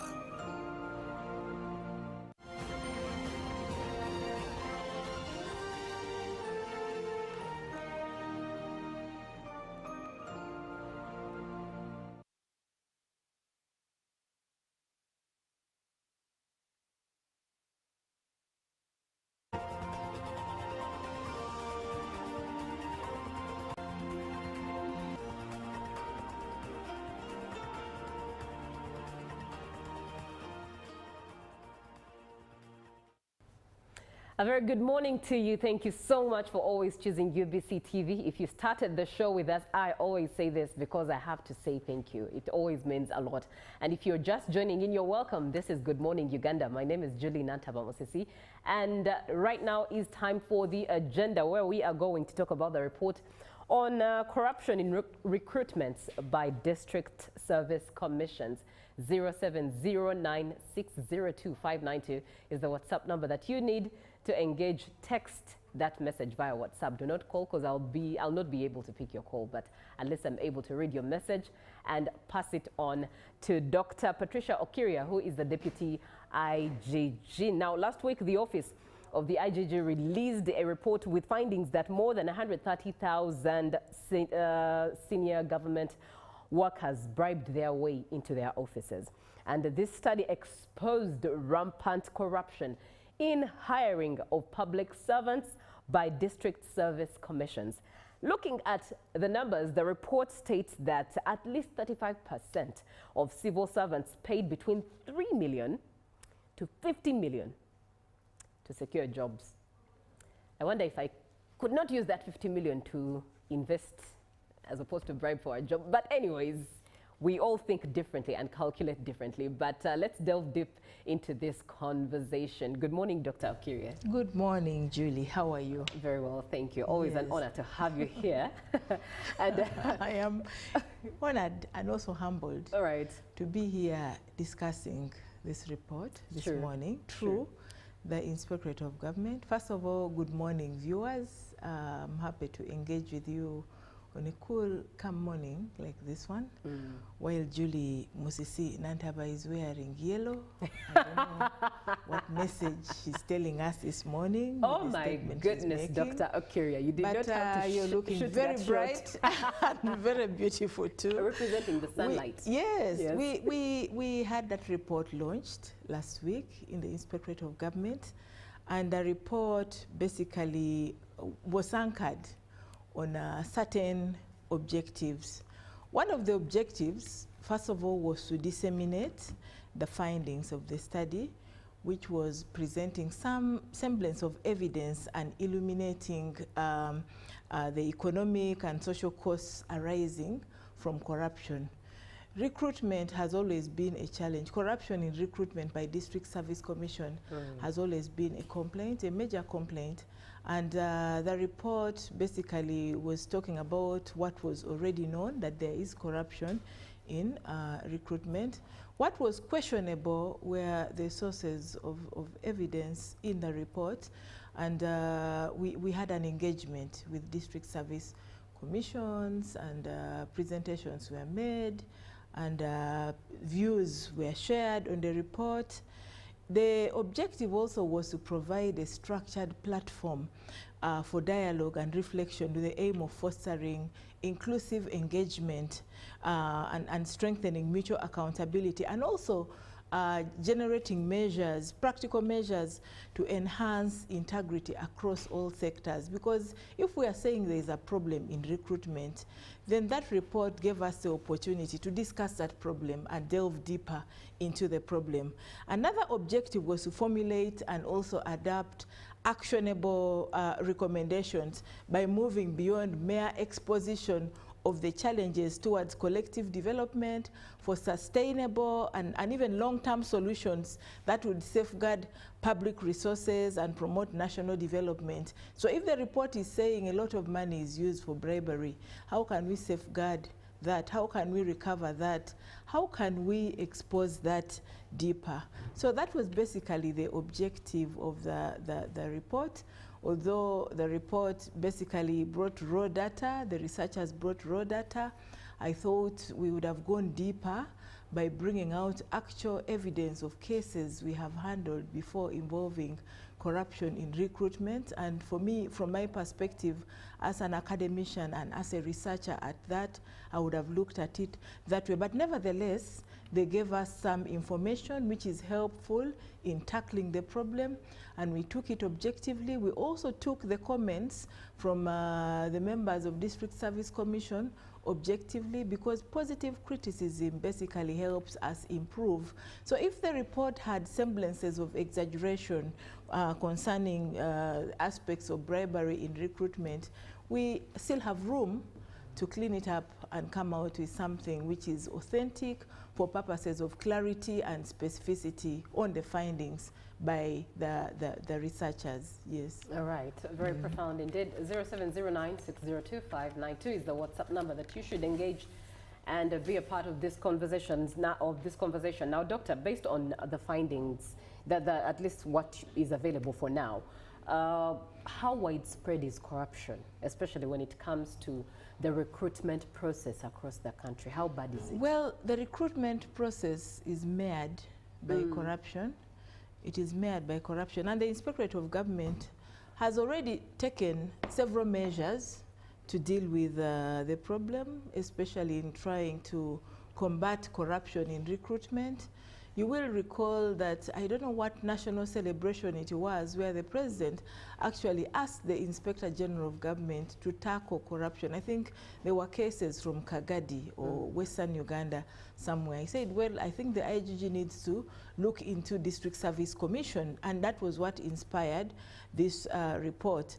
But we look at investigations and prosecutions. The IG actively has been investigating and prosecuting cases of corruption in recruitment. We prosecute those who are found guilty, and we focus on eradicating favoritism and bribery in the process of recruitment. We have cases, but sometimes the cases come up because, you know, in bribery, it is the giver and recipient. And sometimes where there is a willing giver and willing recipient, then we never get to know. But these cases come out if the person has paid and he has not been given the job as promised. And then we begin investigating. But then you realize that even the giver is actually a criminal. But we have those cases where someone gave and he wants his 10 million back, he wants his 5 million back because he was not given the job anyway. If he's given the job, then of course he would go away silent and happy that he managed to pay and got the job. But we are encouraging the public, please come out, report these cases.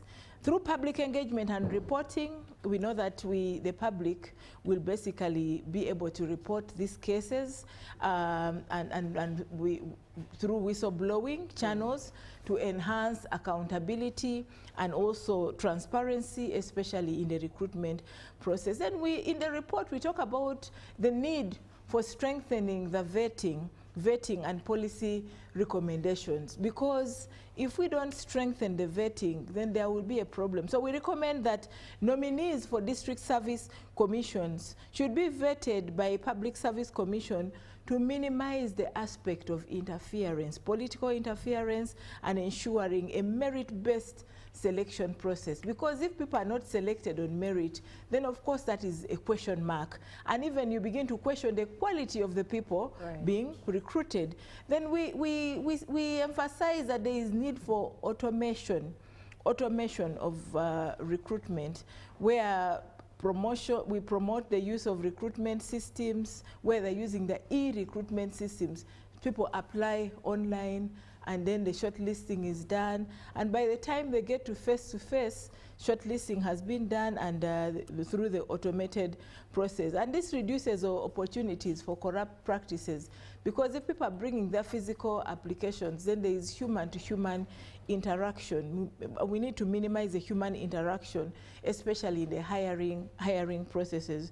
Then I think it's important also to look at the perspective of asset recovery, because when we implement measures to trace and also to recover assets obtained through corrupt recruitment practices, then we reinforce the consequences of corruption. So as the Inspectorate of Government, we will continue to engage with the citizens, with the wananchi.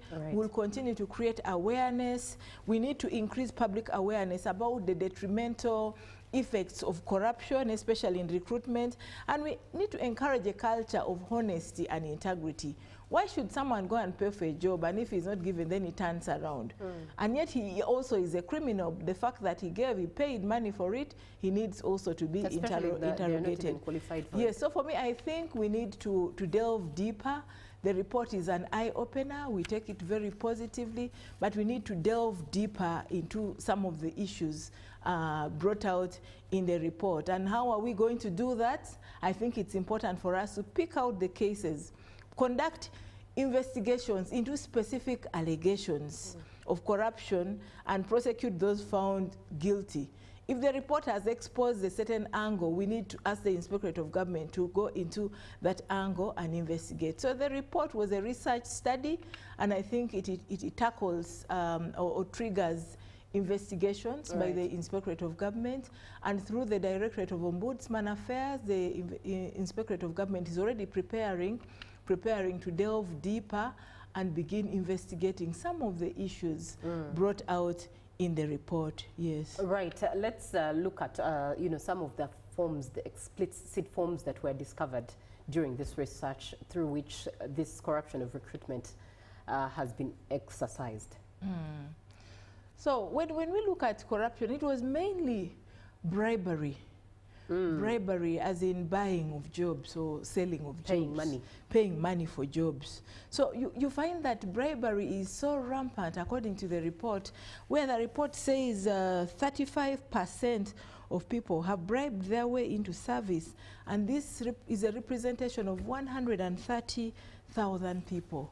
So as the Inspectorate of Government, we find this very outrageous, and that is the reason why I am saying we will have to delve deeper by actually investigating and finding out how this has been occurring in the process of recruitment. But we have been quite active in addressing cases of corruption in recruitment by district service commissions through investigations, through public engagements, and even proposals for systemic reforms. For instance, the IG has investigated numerous complaints. We have arrested culprits who have been involved in selling jobs at local government level. We have received over 225 cases related to breaches in the District Service Commission recruitment between 2020 and 2022. So the report ought to have brought out that evidence with clarity and specificity, so that we see an evidence-based report. And we have always emphasized that corruption in recruitment undermines the merit-based service, leading to incompetence, leading to poor service delivery. So as an institution and as a country, if we are going to deal with poor service delivery, if we are going to deal with issues of incompetence in service, I think we need to investigate some of these cases deeper. And the IG has taken measures. We have taken measures to tackle this. For instance, now by launching this report, launching the investigations report, we are calling the public to provide secretive whistleblower tips to enable evidence-based prosecution of corruption by District Service Commission members. We have proposed vetting of the members who are nominated to District Service Commission, and we are advocating for the automation and e-recruitment of the entire hiring process, because when we automate, then we minimize the chances of human interaction when it comes to recruitment. Then we intend to publicly expose corruption cases, and we call for a name and shame and list those officials, the District Service Commission officials who have been involved, alongside honoring incorruptible ones to foster integrity. So if we are to preach this message of integrity, I think we need to also do some exposure of those who are involved, so that it is deterrent. It is deterrent. It discourages people from doing such. So the IG leadership basically have often acknowledged the fact that district service commissions are among the corrupt government departments. We have cited bribery and extortion.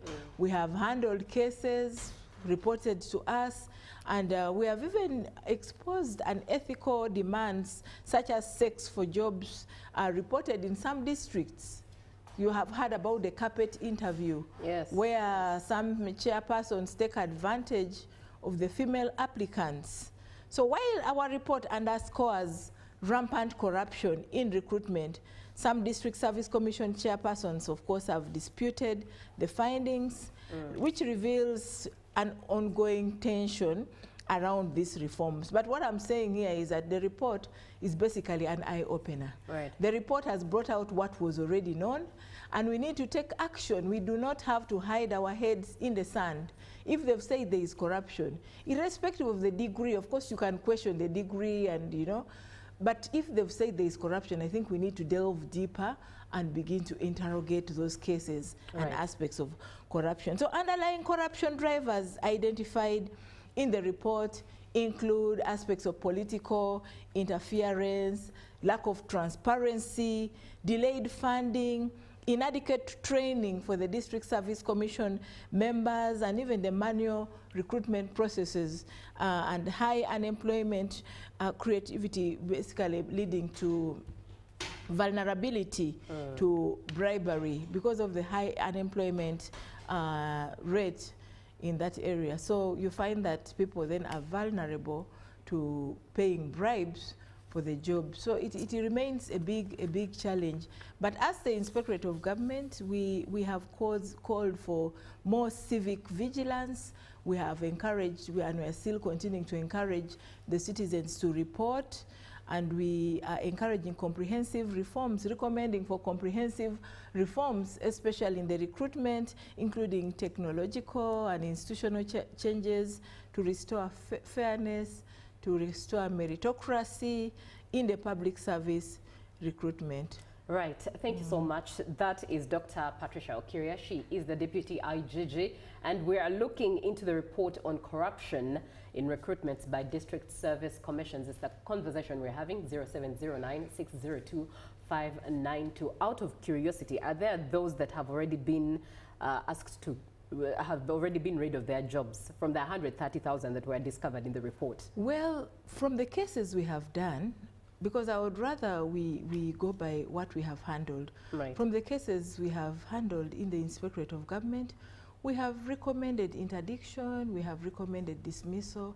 we have halted recruitment processes. So when we are tackling recruitment corruption by District Service Commission through our investigations, also through our public engagements and the advocacies we normally do, we pick on some of the cases and we investigate them.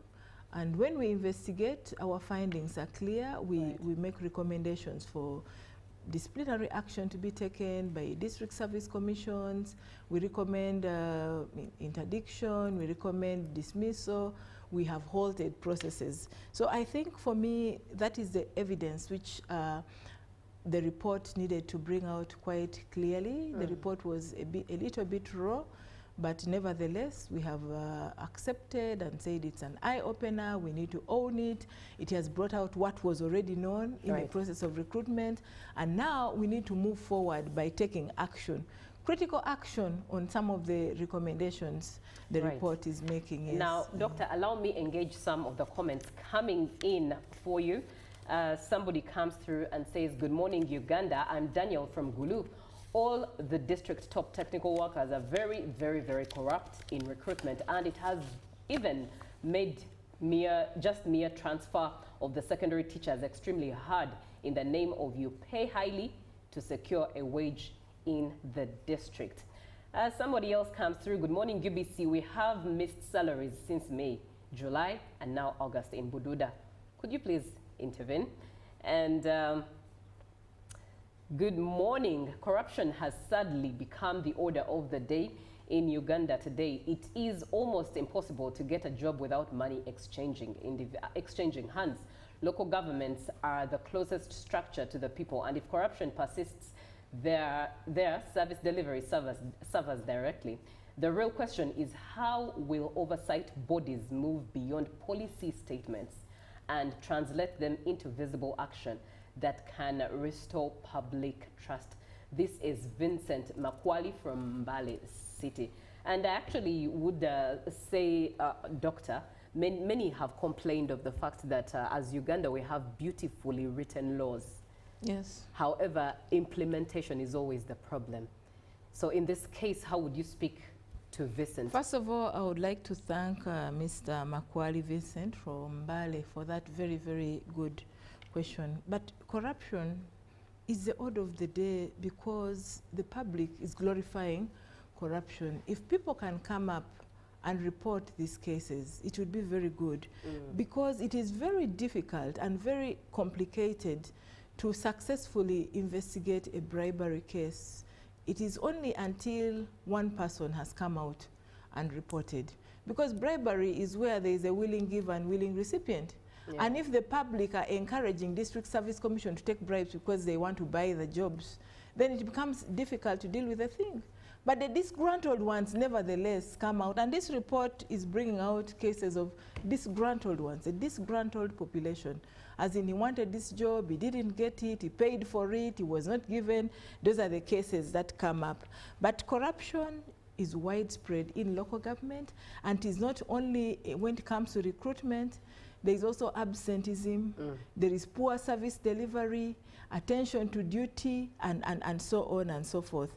And the issue of missed salaries in Bududa, I think this one we shall take it up and interrogate it, because I do not know why for 2 months civil servants have not been paid their salary, and this exposes them to be vulnerable to begin taking bribes and whatnot for survival, and this becomes a big challenge. It was also raised in the at the launch of the report about the issue of pay of members of District Service Commission, but I'm happy the Public Service Commission, the PS Public Service, Catherine Birukwate, responded very well.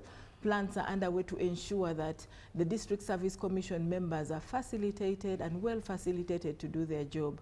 Now, if they are well facilitated, then we'll interrogate further, why is it that they are well facilitated but this problem is still persisting? But we believe the problem will subsist when action is taken. And I agree with the first person who asked the question about the district technical workers and corruption in Gulu. Thank you very much for that question. It is true that we need to take action beyond policies, because we have very good policies, we have very good institutions, we have very good laws, but now we need to be action-based. In order for us to be action-based, we need evidence. We do not act on rumors. When you tell me that the chairperson, District X, has taken a bribe, show me evidence. Recently, I was interrogating someone. He sent a WhatsApp message that the chair of this district has taken a bribe. The mobile money transaction is here. So I picked that transaction and gave the lead investigator. I said, please interrogate this, find out why this money was paid and by who. Because it's both the giver and recipient. So we need a little more information, because if you just give us a rumor which is not backed by evidence, or a rumor that is hearsay that we hear the chairman these days is taking bribes, it becomes a problem because it will be hearsay. But handling these things professionally and technically needs evidence. So if you can give us more evidence, better. Further and better particulars, it will help us be able to handle these cases and bring the culprits to book, and that will be action which will deter other people who are involved. Yes. And if you talk about bringing culprits to book, somebody here asks, I don't know if they're actually the victim, but they do ask, what do you do to people who pay 10 million, fail to get the job and report to the IGG? Well, of course, those people are supposed to be disciplined. Yeah. But if you just bring a rumor that you got 10 million, bring evidence. You did mobile money transaction, you paid somewhere, it was witnessed. And by the look of things, it's this person who was paid, but they haven't got the job. So now they will have to report. Yes, they now have to report. But remember, there are also criminals. But of course, now we will not take you as a criminal, because you're giving us information which is helping us tackle a problem. We will deal with you as an informer because you've given us useful information. I would like proof of that transaction. If I have that proof, then I can be able to arrest, cause arrest of this person who has received that money. We have instances where when they hear that we are beginning to investigate, they are quick to return that money. They want to hold a meeting informally and return the money because they now think a problem has come to their hand. But we need to clean up the system together, and to clean up the system, we need cooperation, We need support, we need encouragement, we need to work together, because remember, we have always said that this war against corruption is the people's war. So we expect that the people will give us information, which information we'll rely on in order to investigate and bring the culprits to book. Let's talk about the unsaid form of corruption in regards to recruitment, and that is nepotism. It's really the quiet one, you know? But you find that it's happening, whether someone is qualified or not. There's a form of nepotism happening in the line of recruitment. How is it handled in case if it's reported? Well, Julie, I have seen this in the countryside where people are saying they need the sons of the soil to get the jobs. There was a particular district where they were waiting for someone to graduate from school to be the district health officer. And unfortunately, the son of the soil was doing vet medicine, and he was recruited as a district health officer. But that one was dealt with immediately. This whole thing of nepotism is an offense in the Anti-Corruption Act, and it is punishable. Nepotism involves a person recruiting relatives, close relatives, in his office or in her office, and irrespective of whether they have the qualifications or not. And nepotism is an offense. Today we have offices in this country where you find that the person is working with his nieces, his nephews, his in-laws, his... So we keep hearing, but we don't have evidence on that. But nepotism is an offense which should be reported. If you can give us the lines of consanguinity, the relations the people have, because they will give evidence that this person did interviews and competed for the job, and then you wonder how comes these jobs around this particular individual, they are only relatives around. Is it that it's only the relatives who are competent? And we saw that when Kosase was interrogating, I think it was in the NSSF case, or where there was this person who had only his relatives, and the Parliament was asking, but is it that only his relatives qualify for the job? But the truth is, nepotism is an offense in the Anti-Corruption Act, and we need to deal with it. If you know of any cases, bring to us. Show us where someone has recruited their sons, their daughters, their close relatives, and we will be able to investigate and cause dismissal. Right. Because as an institution, we are empowered within the law to deal with those issues. Like, Julie, if you came to my office and found that it is my sister who is my attendant, it is my sister who is the investigator, it is my sister who is the prosecutor, it is highly questionable. Yes, it's highly questionable. And it is to the disadvantage of others who could have been even more competent to take up those position. So I would rather, if my relatives, they go and get jobs elsewhere, but not to work around me. Let's, besides anyways, it comes with family drama. Yes. But anyways, let's look at the role that we are all supposed to play as stakeholders, because it's a matter that affects all of us as citizens. Yes. What role do you think civil societies can play, media, but as well as ordinary citizens, Muntu Wawansi, to fight corruption in regards to recruitment into civil I'll begin with the media. The media play a very significant role when it comes to fighting corruption, because like we've always said, the fight against corruption needs a holistic approach. It is a war for everybody, all citizens. Right. The media play a very big role, especially in exposing, especially in reporting, especially in doing investigative journalism, because they help us to pick up some of those cases and prosecute them. So the media, for me, play a very, very significant role. And if I'm having an activity and there is media coverage, then basically the world gets to know that the institution is doing ABCD in such and such a place. So I think the media play a very significant role. The civil society are another very, very important partner in the war against corruption, because I have tested them, I've worked with them, they have trained our community monitoring groups in the refugee hosting communities, and they have been very, very vibrant, especially in reporting.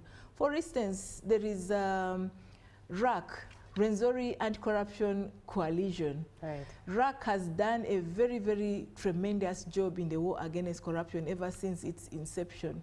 Some of the cases from our office in Fort Portal are brought by RAC. They do the investigations, they do their findings and bring the cases, and we don't have to spend a lot of time investigating because they come with cases which are ready for prosecution. They have reported cases in Chitagwenda, Kabarole, and Western Uganda, and I really commend RAC. The ED is called Angela. Angela has always been there, and she has been that shining light. So with other civil society organizations, there is a lot going on in the war against corruption. Right. There is Uganda Debt Network. They have done a very tremendous job, and other NGOs. We work in partnership with them. And the things we have failed to see and they have seen, they bring it to light. And as a government agency, we are able to take action basing on what they have shared. So for me, I think the war against corruption is not just for the media or the civil society, but we also have the interagency forum, bringing together all anti-corruption agencies of government, brings the Office of the Directorate for Public Prosecution, the Directorate for Ethics and Integrity, the CID, the PPDA, Office of the Auditor General, the Inspectorate of Government. We all contribute, State House Anti-Corruption Unit, we all contribute to this war against corruption, and we work in partnership and complementarity. We complement each other. There are situations where we do joint investigations, joint inspections, and this brings together the strength of teamwork in the war against corruption. So for me, I think it is important for the citizens also to join hands so that we change this entire corruption perception, National Corruption Perception Index, and we begin to perform better, because it's about the mindset change. Right. If the citizen can take on this responsibility, if the citizen can be involved in the war against corruption, then I think as a country we will be making great milestones in the war against corruption. Right, engaging more of the comments coming through from the viewers. Thanks for the show and for your presentations. To be sincere, all the district service commissions are corrupt, and it's worse in northern Uganda, especially Lang'o districts.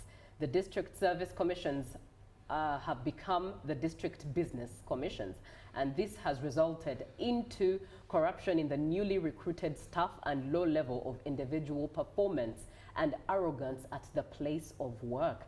To me, the government form only one body to conduct recruitment across the country. Oh, this is a suggestion that the government should ideally form one body to conduct recruitment across the country, and this is Michael Komakech who shares this idea. Good morning, Uganda, and dear Deputy IGG, my appeal to you is that investigate Kalaki District local government because of corruption in procurement processes. I lodged my case to State House Anti-Corruption Unit, but up to now, nothing has been done. Kindly help me with your number so that I give you more updates. Thank you very much. You'll be able to answer that. And corruption in Uganda is beyond control because it is from the top to the bottom. So the local people are the ones suffering. It is unfortunate that in Uganda, if you do not have money or your family, you can't get a job. I think government should demote and jail corruption victims without any compromise, because you get them today, again, tomorrow they are out doing the same thing. God should help us. Thank you. This is Okum Ronald from Dokolo. And one final one. Good morning, Uganda. I'm Dennis in Jinja. Corruption has been here even during the donkey days and still here with us. Let me take this unthinkable move. Why don't we just regulate this corruption plague and life goes on? Wow, that's very interesting. But Doctor, what do you speak into these comments that have Well, I'll begin with the last. Yes, we cannot regulate corruption because corruption is a cancer which keeps eating this country, and we don't want our country to be torn apart. by corruption. It's the reason why we have these institutions. It's the reason why we have the activists. It's the reason why we're having this conversation, because we need to come out with clear strategies to deal with it. We need to engage more with the citizens so that we get to know the problem and get solutions to it. Somebody says we should demote and jail corrupt victims. Corruption victims are the ones who are suffering. It is you and I. We need to deal with the culprits, those who are involved, culprits rather than victims. That's the point of corruption. Corruption from top to bottom. How do we deal with the corruption from top to bottom? We need to continuously engage, continuously bring to book, and even make it harsher, make it very difficult for corruption to thrive by quickly swinging into action and dealing with the issues as they come. Kalaki District, I think Julie will share with you my number. I have heard about corruption in Kalaki. I met the district chair, Kalaki, and I believe it's a problem we need to tackle together. I'll have to find out and establish how far State House Anti-Corruption Unit has gone with it, because in most cases you find they're in advanced stages of the investigation. One body should be formed to deal with the issue of corruption, especially in Lango District. This is Michael Komakech, that District Service Commission is, well, the report actually brought the fact that District Service Commission is corrupt, not just in Lango sub-county, but in the entire country. But now that the problem is out and we know the problem, we need to get medicine. If we have been using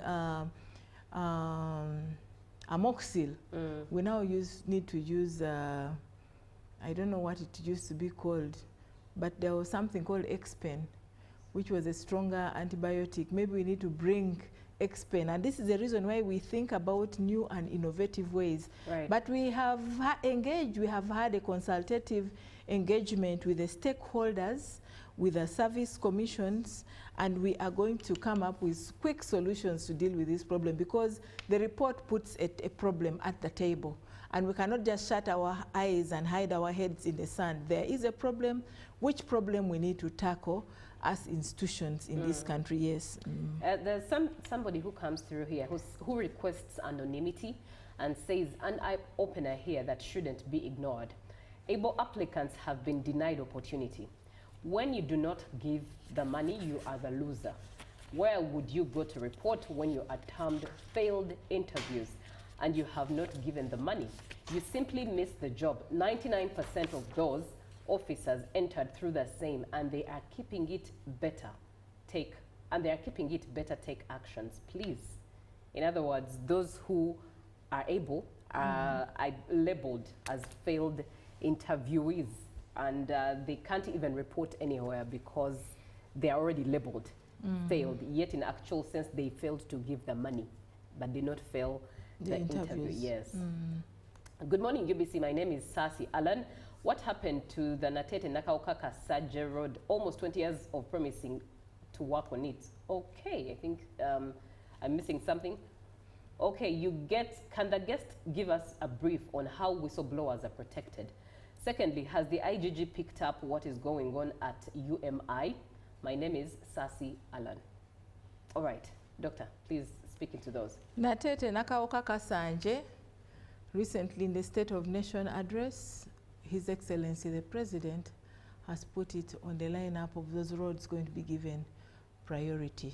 Natete Nakaoka, Kasanje, Kasenge, Budo, that side. Yes. The other, he said, could you give a brief on how whistleblowers are protected? Well, whistleblowers are protected within the Whistleblower Protection Act of 2009, and there are regulations therein. If you are a whistleblower, there are institutions you can go and whistleblow to, report the impropriety, and the institutions will take up the matter and investigate. One of the institutions is the IG, the other is the Uganda Human Rights Commission, and the other is CID, police. When you report, then action is taken. But also when you whistleblow, in order to get that protection, you don't have to blow your cover. Because the whistleblower, the spirit behind the Whistleblower Protection Act is to encourage people to report cases of corruption. At the end of the day, we pay 5% of the proceeds. If I've investigated a case and recovered, or the person has prevented loss of money, that person is entitled to 5% of that money recovered, or that amount we prevented loss on. So the whistleblower is protected that way. We encourage whistleblowers to report, because whistleblowers have a lot of information that can enrich our cases of prosecution. The whistleblower basically does not have to expose himself, because at the end of the day, it becomes very risky. The people you are reporting have got the ability to actually terminate your life or expose you to danger or risks. So you don't have to blow your cover. These things of coming to the institution, you report, then you go back and you're saying, well, I reported him, I reported, let's see what the IG is. Well, then you're exposing your cover. Right. Perhaps if you want, you come in as an informer. As an informer, you're also protected within the IG Act, Section 35. The informer is also entitled to this 5%. The informer basically gives us information which we investigate and we prosecute. When we recover, the informer is also entitled to this 5%, basically to encourage, as an enticement to encourage people to give us information or to whistleblow. Right. Because we rely heavily on the information they share with us out there. Yes. Right. We are having a conversation as we look at the report on corruption in recruitment by district service commissions that was released last week by the IGG. And the Deputy IGG, Dr. Patricia Okirie, is the one speaking with us. Now, Doctor, as we look forward to solutions, I believe, like you stated earlier, that the report was rather raw, but as we look forward to a solution, should we look forward to a completely detailed report, one that has adds weight to what we have right now, one with evidence and all the detail that is needed in there? Yes, we are going to continue engaging with stakeholders. We need to enrich this report, and we need to enrich it with the evidence of cases handled, investigated, prosecuted within the Inspectorate of Government, and we have done lots of those. Cases we have received from whistleblowers involving recruitment and so on. So we need to pick some of those examples and make them part of the report to make it evidence-based, because it was not enough for them to basically do a study and take statements from the field without picking on what the institution itself is doing. So for me, I think as we are tackling recruitment, corruption in recruitment through investigations, through public engagement, through advocating for vetting and automation of the recruitment and asset recovery and so on, we are also pushing for greater transparency and accountability among district service commissions. We have recently rolled out a TAC report, which is Transparency, Accountability and Anti-Corruption Strategy, which is now a cross-cutting issue in NDP4 by National Planning Authority, which requires that all ministries, departments and agencies should have their own anti-corruption strategies inbuilt as a cross-cutting issue. So the challenges remain due to structural issues, due to resistance from some district service officials, and even a need for more effective reporting by the public. So if we have an effective reporting mechanism, I think we can go a long way in tackling this problem. But as an institution, we are very optimistic. We live in hope. We will continue to deal with these problems. We will review that report and enrich it like it was discussed at the launch. We will improve on the gaps that were identified, and we will come up with a more comprehensive report, because the findings are not disputed.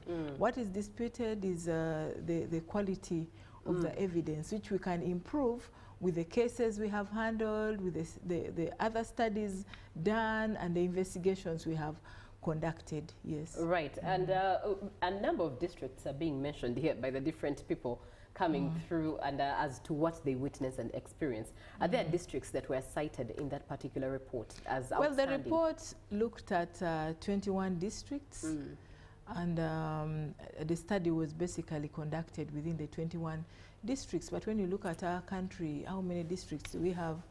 We have districts, municipalities, and cities. So I think it needed to do a categorization or regional approach, to do sampling and so on.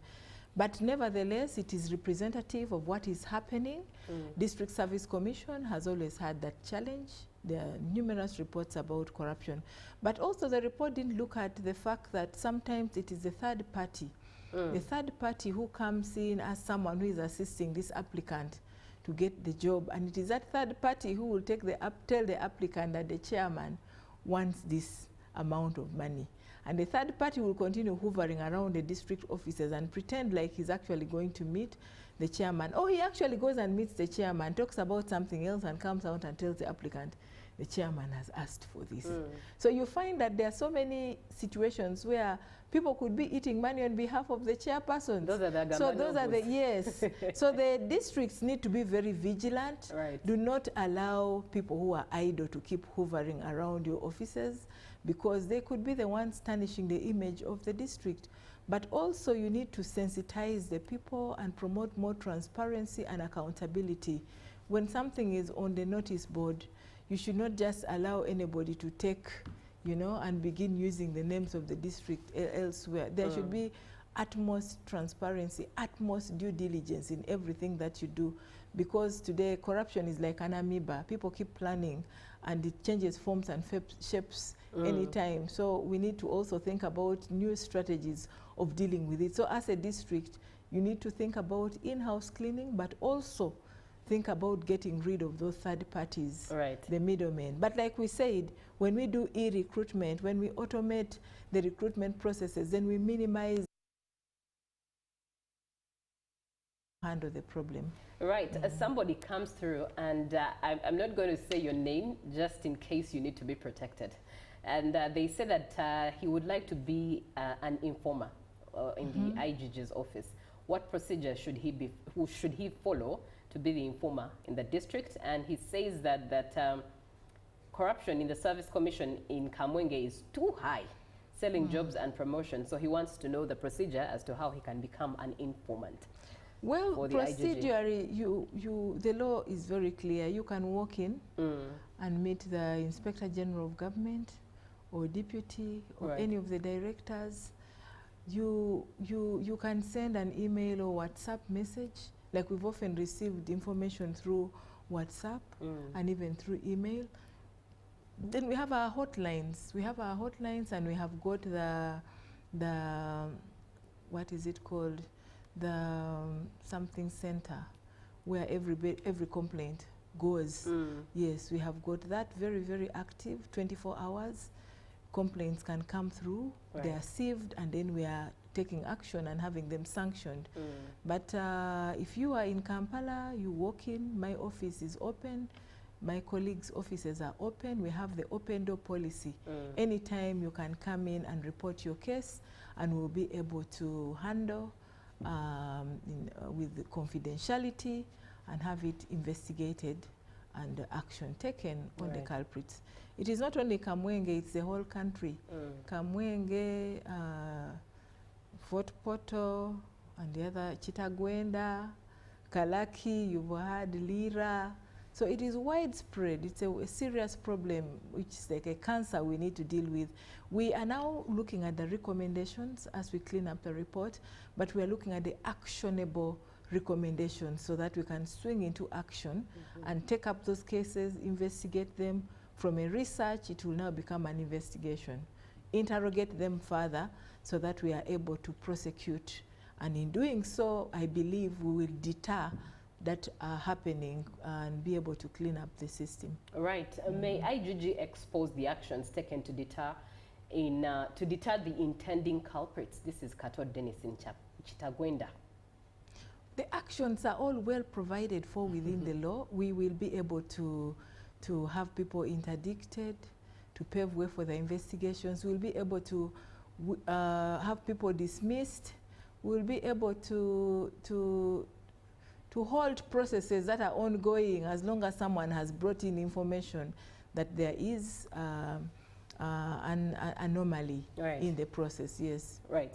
And somebody comes through and says that the anti-corruption office as well in State House is the most corrupt because it has corrupt staff in there, yet it's meant to fight corruption, and that's something that you need to take note of. Now, let's close this with this final comment. Thank you for the show. As much as you are discussing corruption in recruitment, the head teacher of Nkoma SS is too corrupt, and I am requesting the IGG to investigate on him. He has corrupted all officers in Mbale City to cover up all the crimes he committed on me, and I have all the evidence against him. He is misusing school funds, and right now the school is doing poorly financially. Thank you. I'm not going to mention your name, just so you are protected, but this is a teacher from that from school. Nkoma SS. Yes. Please bring the evidences you have, give us further and better particulars, and our office in Mbale will be able to investigate that matter for quick action and to improve on the services by Nkoma SS. Right, Doctor, thank you so much for joining us. Give us your parting shots on this particular report especially. Yes, my parting shots on the report is like, the report has been a great eye-opener. The report has brought out a fact that we already knew, and it has well documented it, and we are going to look at the recommendations and take action. But my message to the public is, please do not tear in reporting cases against corruption to the Inspectorate of Government, because the Inspectorate of Government is a lead anti-corruption agency, and we are very happy to work with you. Thank you very much for those who have reported cases. Thank you very much for those who have followed us. Thank you very much for those who have been very vigilant and chose to be patriotic for this country, especially in fighting corruption. As the Inspectorate of Government, we continue to deal with corruption in recruitment through investigations, through our prosecution, through public engagement. When we engage with you, then we give you more information and power to demand for accountability from the duty bearers. Thank you very much. May God bless you. I wish you a fruitful day ahead. Right, thank you so much. That's been Dr. Okiria Patricia. She is the Deputy IGG.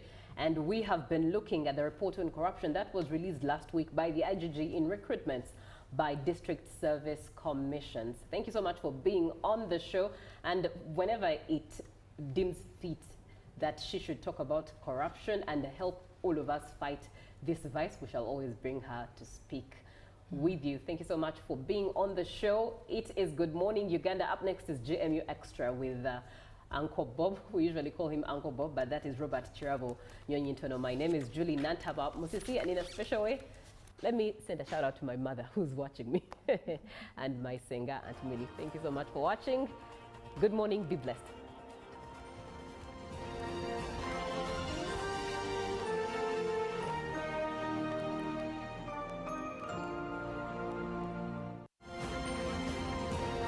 Live from UBC Studios in Kampala, this is Good Morning Uganda. Pick of the day on UBC.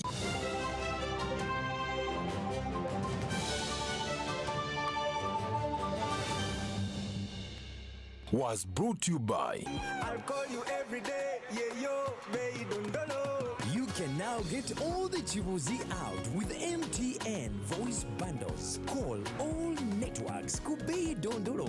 Buy a 25-minute voice bundle for only 1,000, or buy any daily voice bundle of your choice. Dial *100 *21 hash and select daily, or use the My MTN app. When we talk together, we are unstoppable.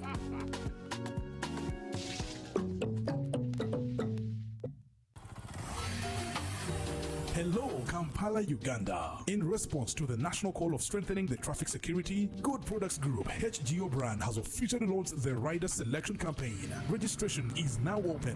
Visit www.riders.hgo.com. Complete your registration now for a chance to win exciting prizes, including motorcycles, exclusive HGO gift boxes, and official rider vests, all while promoting safe riding awareness. This is how to participate. Pay the registration fee, invite 3 friends to form a team of 4, and your registration fee will instantly be refunded. Begin your journey of honor today. Don't miss this opportunity. Join the challenge, promote road safety, and become a pioneer rider. For details, visit the official Good Products website at www.hgo.com or call toll free 0800-335-555 or visit our offices at Kingdom Kampala 3rd floor to register now and win prizes worth millions. You got us on your wallet.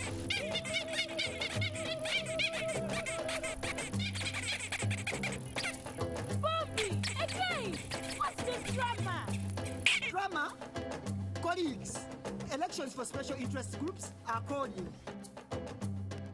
SIGs, elections, youth, PWDs, elderly. It's time to vote for our leaders, June through August. From village to parish to district to nationals, youth, PWDs, elderly. It's time, go vote your leaders. No! Elections are supposed to be peaceful. Easy vote, okay? Youth, elderly, and persons with disabilities. It's time to choose our leaders. Let's show